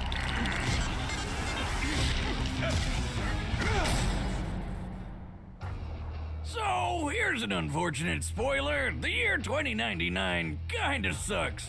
Plagued by a massive civil war between humans and mutants, the world fell into a dystopian ruin of violence and anarchy. The heroic age had come to an end. But some people still wanted a sequel. Enter Miguel O'Hara, a child prodigy turned super genius with a penchant for genetic tinkering. Miguel's skills landed him a job at one of the biggest companies in the world, Alchemax, where he got to work trying to rebuild one of the greatest heroes of all time, Spider-Man. Specifically, he attempted to replicate the DNA of Peter Parker, the original Spider-Man. But like most of the 21st century superheroes, not much remained of Parker outside of stories and legend. Miguel had to build his experiment from scratch, starting with a single, simple spider. Unfortunately, Alchemax didn't have the greatest job security. After a lot of bad blood and some spilled blood, Miguel wound up accidentally getting a dose of his own creepy crawly project, transforming him into the Spider-Man of 2099. But future Spider-Man isn't quite the same as your grandpappy's Spidey. That's right. Apart from the superhuman strength, speed, durability, and improved healing, Miguel's powers are entirely different. Unlike Parker, he can't actually stick to any surface. He can still wall crawl, though, using retractable talons on his fingers and toes, which also make for fairly deadly weapons in a fight. And he's got fangs like a vampire. If he bites you, he can inject a venom that can paralyze your whole body almost instantly. Also, he may not have Petey's trusty spider sense, but his sense of sight, smell, and hearing are superfied. He can hear noises from miles away, see in the dark, and make out far-off and fast-moving objects with ease. In fact, his senses are so acute, he wears tinted glasses to keep daylight from hurting his eyes. And like any Spider-Man, he can shoot webs from his hands. Miguel doesn't need compact web shooter devices on his wrists. He actually has organic spinnerets in his arms, which create and release thick, durable strings of webbing. Because they're natural, these strings are chemically identical to spider silk, with a tensile strength similar to steel. Ew! Okay, the original Spider-Man always kinda grossed me out, but this guy's powers are disgusting. I think Miguel would agree with you. Well, yeah, one day he's just your average dweeb doing sciencey stuff like you, and the next he's got big lumps in his arms which shoot sticky stuff? Who wouldn't be weirded out? Miguel saw his newfound power as a curse, a blight which Best turned him into an character ever. inhuman freak of nature. But that didn't stop him from fighting crime, complete with his own Spidey suit. His original costume was made from unstable molecules, allowing the use of his talons without tearing the fabric. He also wears a web-like cape made of light bite, which lets him glide through the air. Whoa, light bright! Light I remember bright that. mentioned. Man, do they still have that in the future? And did they find a way to stop you losing those little pegs? Light bite. Yeah, whatever. The suit looks pretty cool, so I hate to spoil the mood, but it's actually just a run-of-the-mill costume from a Day of the Dead festival. No, really. Though after meeting the present-day Peter Parker, Miguel received a much-needed upgrade. His new suit contains synthesized unstable molecule fabric mixed with Kevlar, greatly improving his defense. This suit can survive a shot from a howitzer artillery cannon. A common M777 military howitzer fires 92-pound shells at 2,200 feet per second. That hits with over 100 tons of force. Miguel's even taken a hit from the Thing, a hit which shattered a tempered glass window and sent Miguel flying over 24 feet. And the new suit has explosives, hologram projectors, infrared scanning, and it's even got wings and rocket boosters on the feet. This is the insightful Wait, commentary you watch. Miguel may be a genius, but he's at his best when he's working with his holographic assistant, Lila, or the Lyrate Lifeform Approximation. She's basically like the future Alexa with a bunch of extra features. She keeps track of Miguel's life signs and surroundings. With Lila's scanners and his super senses, anyone would have a hard time trying to sneak up on future Spidey. While Lila was originally built as a home appliance, she can be stored on Miguel's portable communicator. She can act as an onboard lie detector and do advanced calculations to the 20th decimal in a millisecond, which is flippin' amazing. Fun fact, Lila's appearance was based on Marilyn Monroe. Not that anybody in 2099 seems to know who Marilyn Monroe was. Okay, seriously, how did they lose so much information in less than 100 years? Remember, kids, always back up your files. It'll prevent the apocalypse. Well, lucky for them, Miguel got over his emo phase and started setting the future back on track. And he had the skills to do it. He's quick enough to dodge gunfire, tough enough to take a shotgun blast to the chest, resilient enough to tank electric shocks, and strong enough to rip a 20-ton turret off a tank. More than that, he helped another Spider-Man keep this giant building piece in place. What even is that? Likely some sort of antenna, but it also resembles the mooring mast atop the Empire State Building. Back when everybody thought Zeppelins were the hot new thing, because who doesn't like riding a giant flammable balloon full of explosive gas? Sign me up! Assuming it's composed of steel and roughly estimating its size compared to the Spider-Man on the roof, then comparing the Empire State Building's mooring mast, this should weigh, at most, 200 tons. So basically, Miguel's a badass, and he proved it in the most epic way possible. After rebuilding the world with Captain America, Miguel inherited the most legendary weapon of them all, Mjolnir. Although Thor's hammer didn't actually grant him its warrior powers, Miguel didn't use it as a weapon, but as proof of his authority, a literal symbol of the societal weight he alone could carry. With his dominance asserted, Miguel created the utopian future a person could only dream of. And you thought Peter Parker was cool. This Spider-Man is at the top. Miguel O'Hara, Spider-Man of the year 2099. That's me, ready to save the universe and looking good while doing it. Yeah, again, this is not Spider-Verse Miguel. Let's end this bit of a different character. But first, the future is now in the form of Blue Apron. Oh my god, I don't care. Next death battle, Blue Apron versus my attention span. McGinnis, keep an eye out. I've been seeing some odd reports regarding this part of the city.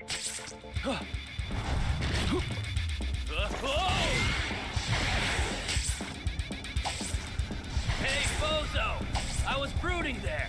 Who the shock are you? They do vary up their sponsors eventually.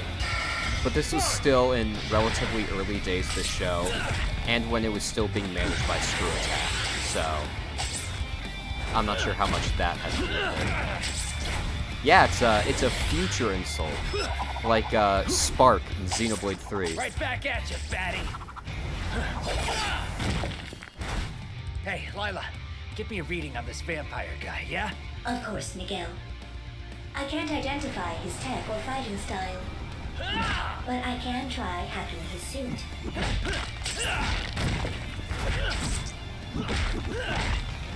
He's too comfortable in the air. Try a different approach. Get to ground level. Yeah, well, and just like attitude. Yeah, I feel that. kind of cocky teenage hero That of hurt. the American variety. Something's trying to hack your suit. Our new friend, no doubt. How's the hack going? Nowhere fast. Get in close and finish this quick. No problem. Can my fangs pierce his suit? That too, yeah. Then I'll finish this myself. The solid color palettes.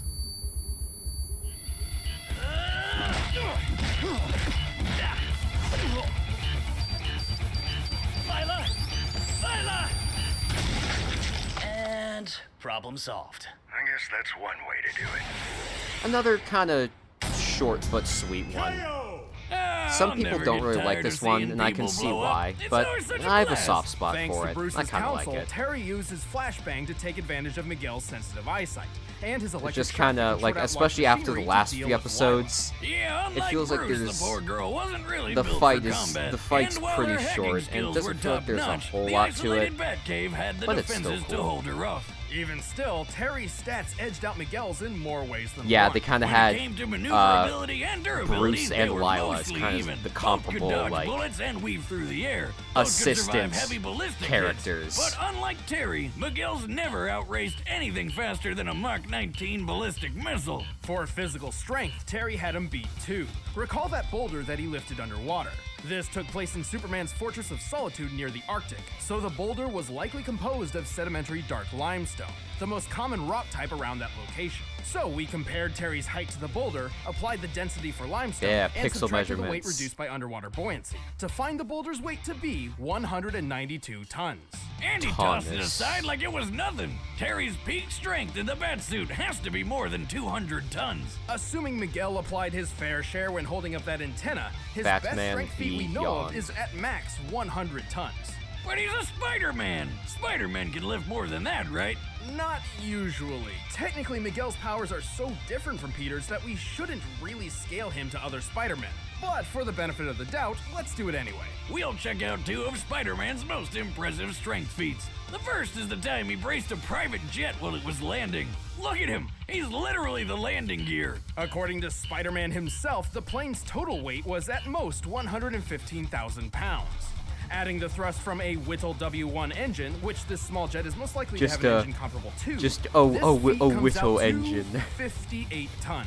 Not even Whittle close to engine Terry's on 200. the Then there was airplane. this one time where Spidey had to push way past his limits to lift what he offhandedly compared to as a locomotive. Since he could measure the plane, it's likely he's accurate here, but given the time period, that's still only 130 tons at most. It's clear Terry had a pretty sizable physical advantage. And just because Terry's mind wasn't as fine-tuned as the original Batman's, didn't mean he's dumb. Even more, Miguel never trained like Terry did. Hell, he never really had much formal training at all, but Terry was trained by ninjas, stealth artists, and other crime fighters to be a master in the battlefield. And since Miguel didn't have a spider sense, Terry just had to wait until the untrained future Spidey left an opening. In short, while Miguel wasn't completely outmatched, Terry's superior strength, counseling, equipment, and training won the bout. Turns out this Batman was beyond him. The winner is Batman Beyond. Alright. Stick around, we're about to announce the combatants for the next death battle. And if you want to watch exclusive commentary on this episode, click that little box over there and start a first membership trial. Should try to grab one of these shirts too.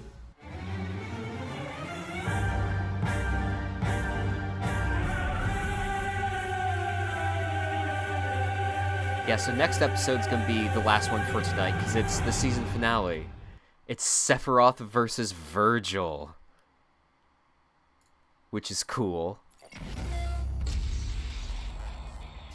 Everyone likes Sephiroth and everyone likes Virgil. Except The great Ultimate Marvel philosopher vs. Plato Capcom once 3 said, players, I The suppose. measure of a man is what he does with power. But to these guys, power is the measure of a man. Sephiroth, Kind of an odd the matchup, fearsome but I like one-winged it. angel of Final I could Fantasy. dig it. And I'm Virgil, picking up what the you're putting half-demon down. son of Sparta from Devil May Cry. He's Wiz and I'm Boomstick. And it's our job to analyze their weapons, armor, and skills to find out who would win a death battle. Through the millennia, legends were passed of a source of unlimited energy, the Promised Land.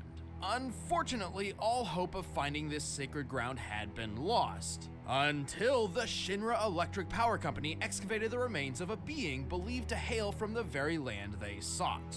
They called this weird naked purple lady Jenova and thought that if they could bring her back to life, she could help them find the promised land. But apparently, they just didn't have any Phoenix Downs. If they couldn't resurrect a being who could lead them to the promised land, Shinra decided they would simply create their own. After many experiments infusing Jenova's cells with those of a human's, they finally found their savior. His name was Sephiroth. With hair like that, it's no wonder he was created in a lab. Look at how majestic that mane is. According to Final Fantasy lore, Sephiroth has to use an entire bottle of shampoo and conditioner every single time he bathes. Why do you know that? Number 5, Sephiroth. For research. But Shinra wasn't interested in also, Sephiroth I love for his hair. the canon Instead, he was Sephiroth an hair part treatment. Of their soldier program. Wait. This electric company has their own How much private money military? do you think he spends on hair I'd hate care to miss products? a payment with those guys, especially if they sent Seth after me. I mean, look at the ridiculously long sword he keeps with him. That's his Masamune. This 7'2" behemoth of a blade is a lot he's like got the the no-dodgy tough swords ring. they used back in feudal Japan. But instead of wielding something long with 2 hands like those, Sephiroth only needs 1. Even that speaks nothing of his effectiveness as a warrior. Yeah, you know when people spread legends of someone, they usually make him out to be even better than he really is? It's the total opposite with Sephiroth. With his superhuman speed, strength, and durability, Sephiroth was instrumental in ensuring Shinra's victory in the Wutai War, conquering the last free nation on the planet. He returned home a legend. But all those warm, fuzzy feelings of victory didn't last long. While on a mission to the town of Nibelheim, Sephiroth found a bunch of good books old on the crusty Jenova Project. Crisis Core That's footage. when he discovered he was a secret science project the whole time. The truth crushed Sephiroth and drove him mad.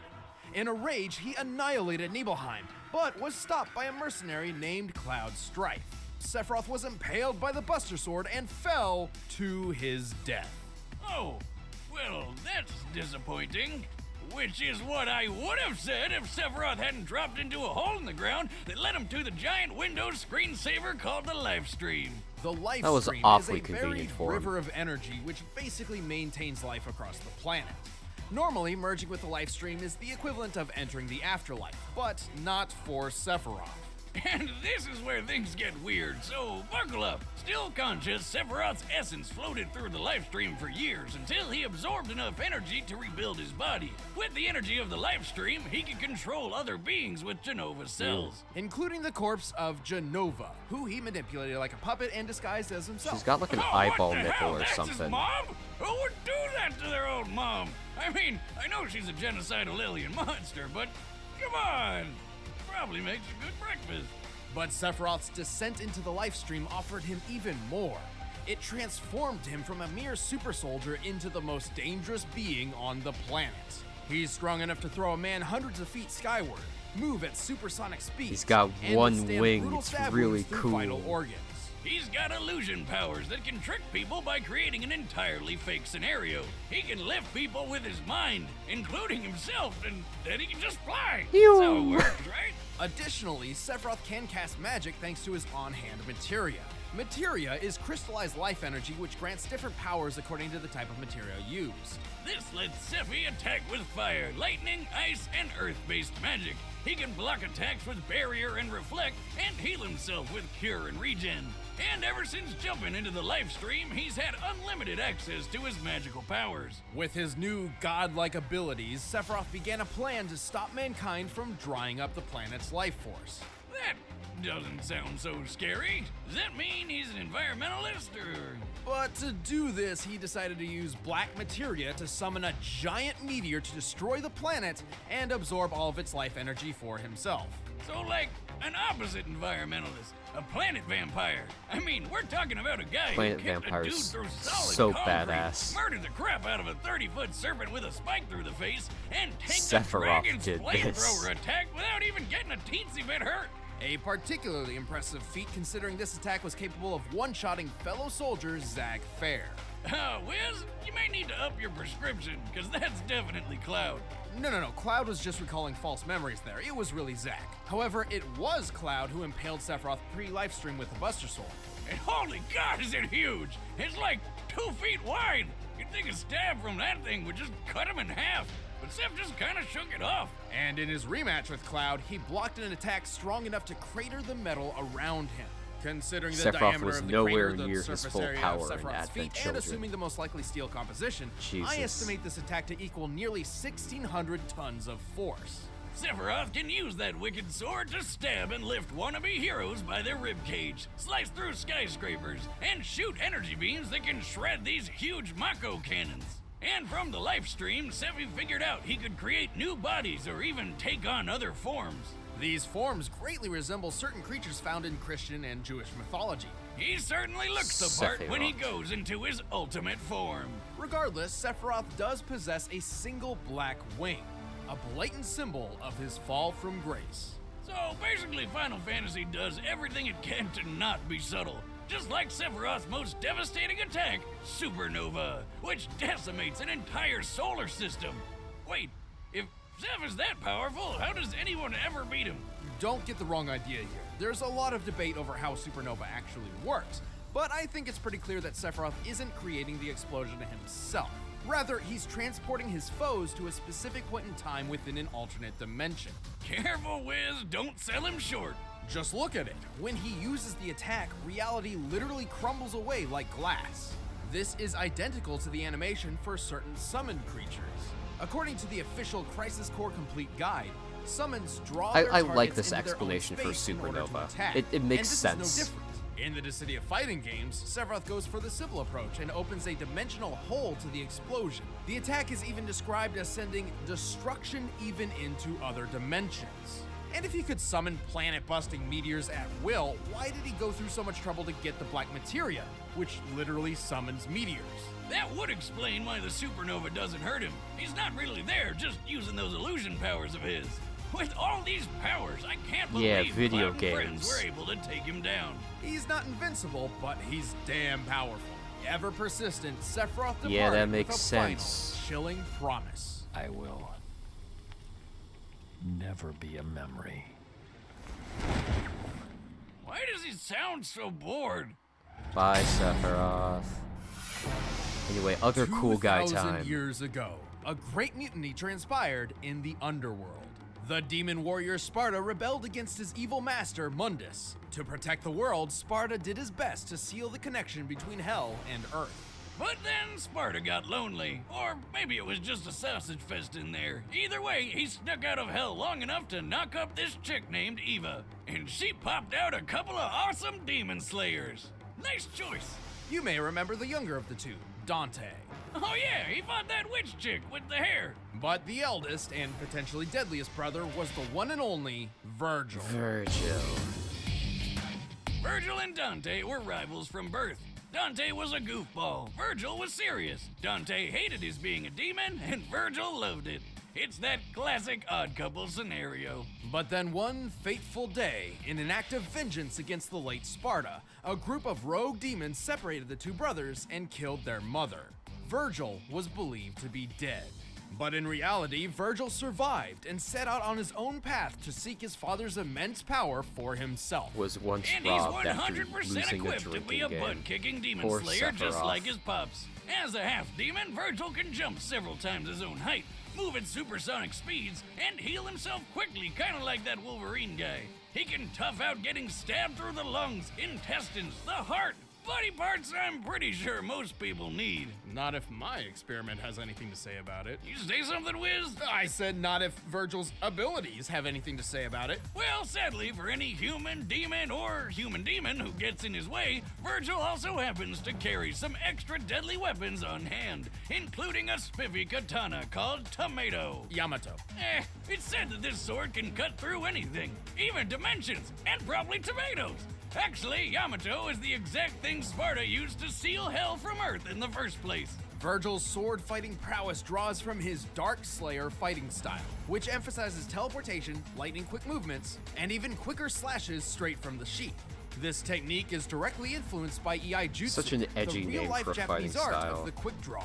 And thanks to Virgil's demonic powers, he can attack so fast the blade seems invisible. Yeah, the only thing better than fighting with one sword is fighting with 8.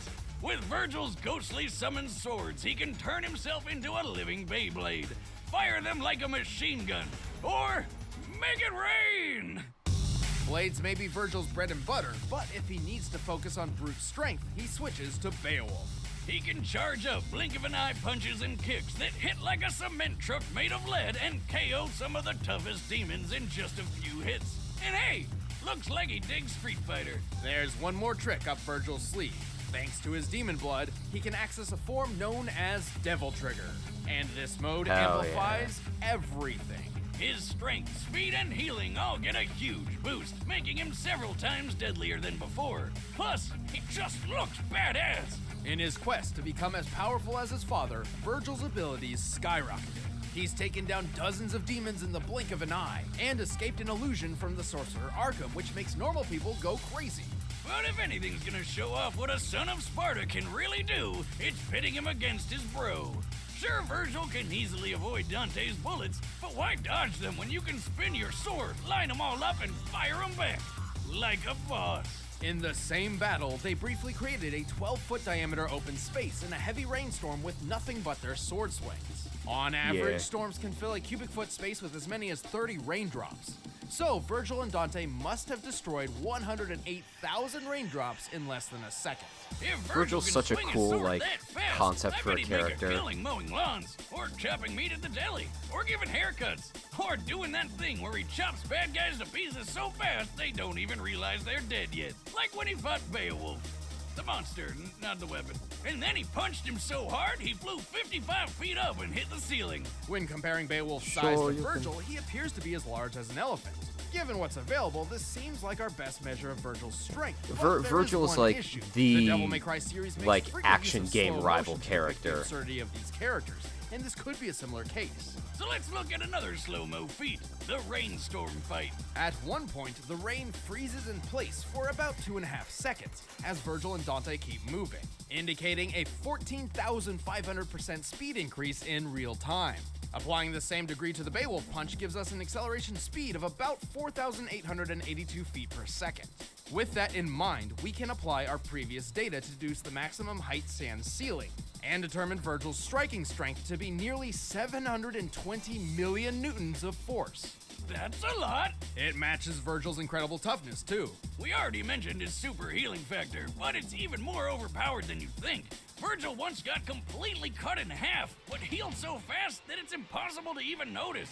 And his regeneration ability can be worn down. Yeah, that's how this weird jester guy beat him. But it takes a lot to pull off, and Virgil can always just use Yamato to hop through dimensions to get away if he wants. Sadly, Virgil never got to rule the demon realm like he wanted. Virgil, more like Virgin. The demon king Mundus permanently transformed Virgil into his puppet, irreversibly manipulating his mind in the process. And then Dante kind of, exploded him. But 1 or 2 losses against someone who's basically goddamn Satan hardly makes him a weakling. Hell and earth trembles before the power of Virgil. It'll be fun to fight with the Prince of Darkness. If my father did it, I should be able to do it too. I also like Virgil's voice, how it's not like stereotypical cool guy, how it's a little bit high and nasal. Alright, the combatants are but he set. still Let's manages end to this sound debate once and for intimidating. all. But before we get to the bloody slicing and dicing, pick up some blue But apron and slice and dice in your kitchen. one last Blue Apron ad. And meat free cook. Cook.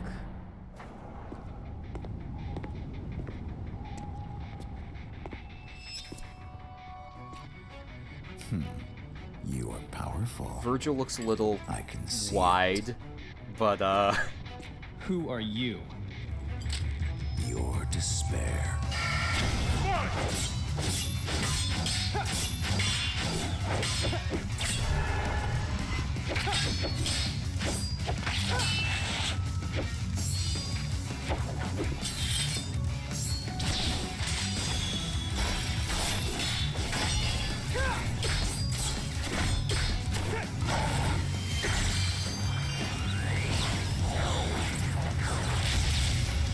Did the Smash Bros move?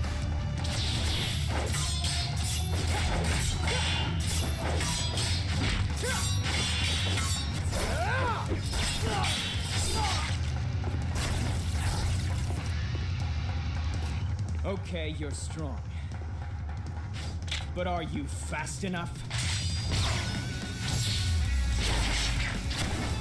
Don't move.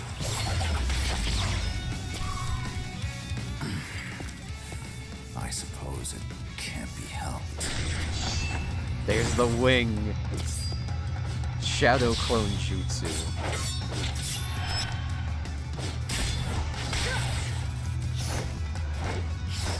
They're fake. Stop wasting my time.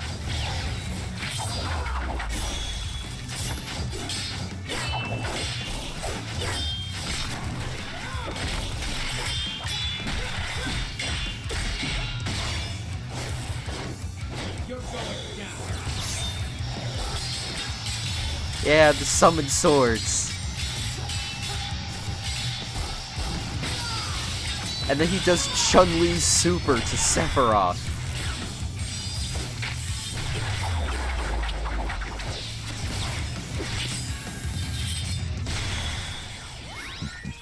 Behold the truth. What is that? Supernova. I saw you could pierce the They got the fabric of our UI. dimension, so I cast an illusion to disguise this. Witness oblivion.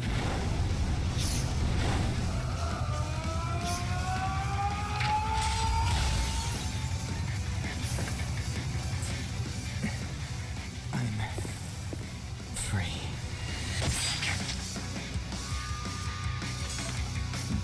So you are. KO! This one's pretty good. These two were extremely powerful swordsmen, but Sephiroth's cunning and stronger abilities led to his victory. Wait a minute, I thought This is the a lore hype said one. Virgil's Very, sword could very cut through fast-paced. anything. Why didn't it cut through Sephiroth's sword? Yamato was a unique weapon, but its legend clearly exaggerated. On multiple occasions, it's clashed with Dante's blade and even a common rocket launcher without cutting through either, and sometimes requires an exuberant amount of force to cut through tougher material. But let's discuss the real facts. Like strength. So Virgil with Beowulf could do 720 million newtons, right? But there aren't a lot of good Sephi strength feats to compare. First, let's compare Sephiroth to a fellow first-class member of the soldier fighting force, who had also been experimented on with Genova's cells, Zack Fair. Remember him? He's the Knot Cloud guy who fought that dragon.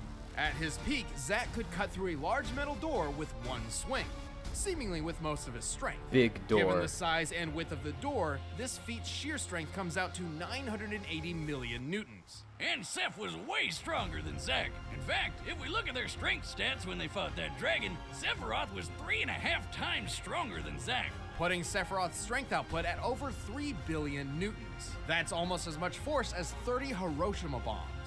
Strength isn't everything, though. Virgil was technically faster than Sephi, but Sephiroth has The handled latter people half with of similar season speeds 4 is before. really solid. Plus, I really Sephiroth like could a lot survive plenty of it. hits because his healing power is broken. The capabilities of Virgil's healing factor was nearly unprecedented, but it had its limits. In contrast, Sephiroth's healing abilities were only limited by his pool of magic, which was unlimited.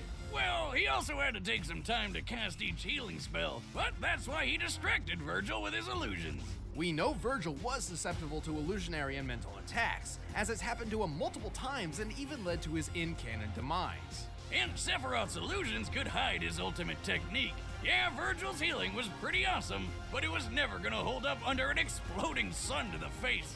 Virgil put up a good fight, but he couldn't match Sephiroth's superior strength, magic, and techniques. Looks like this devil's cried for the last time.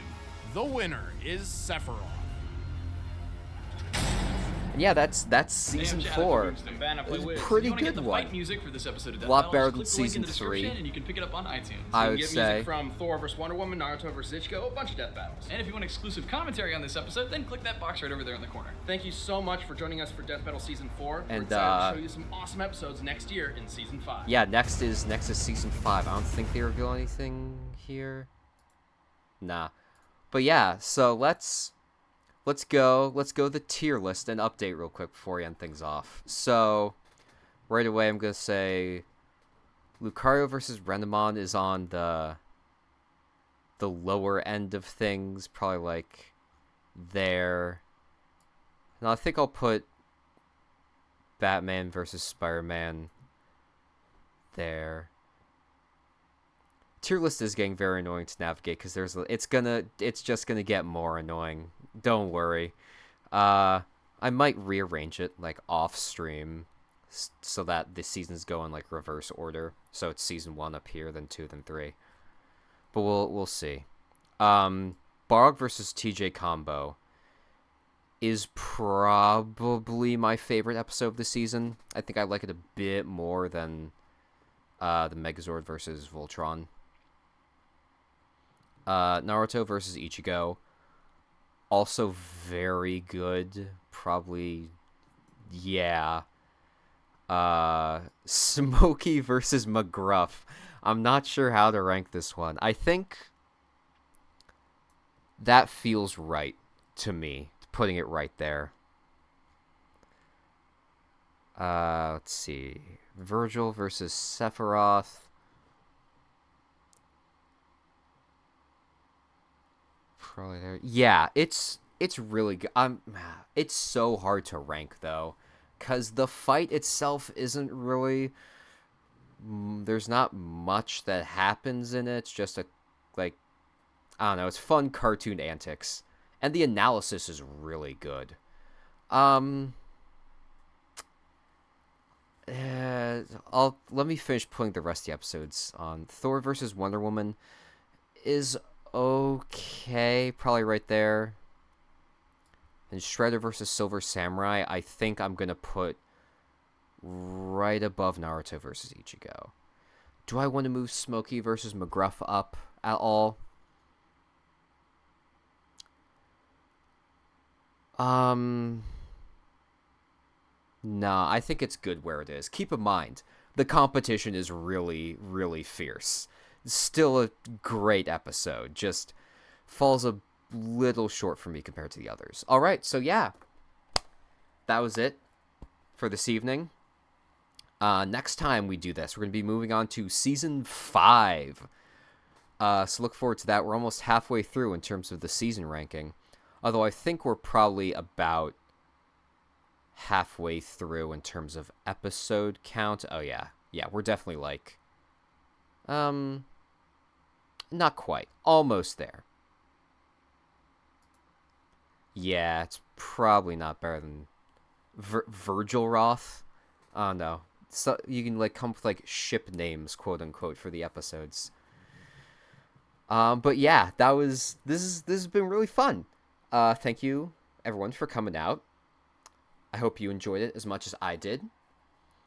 I should be streaming again on Thursday, not this, but video games.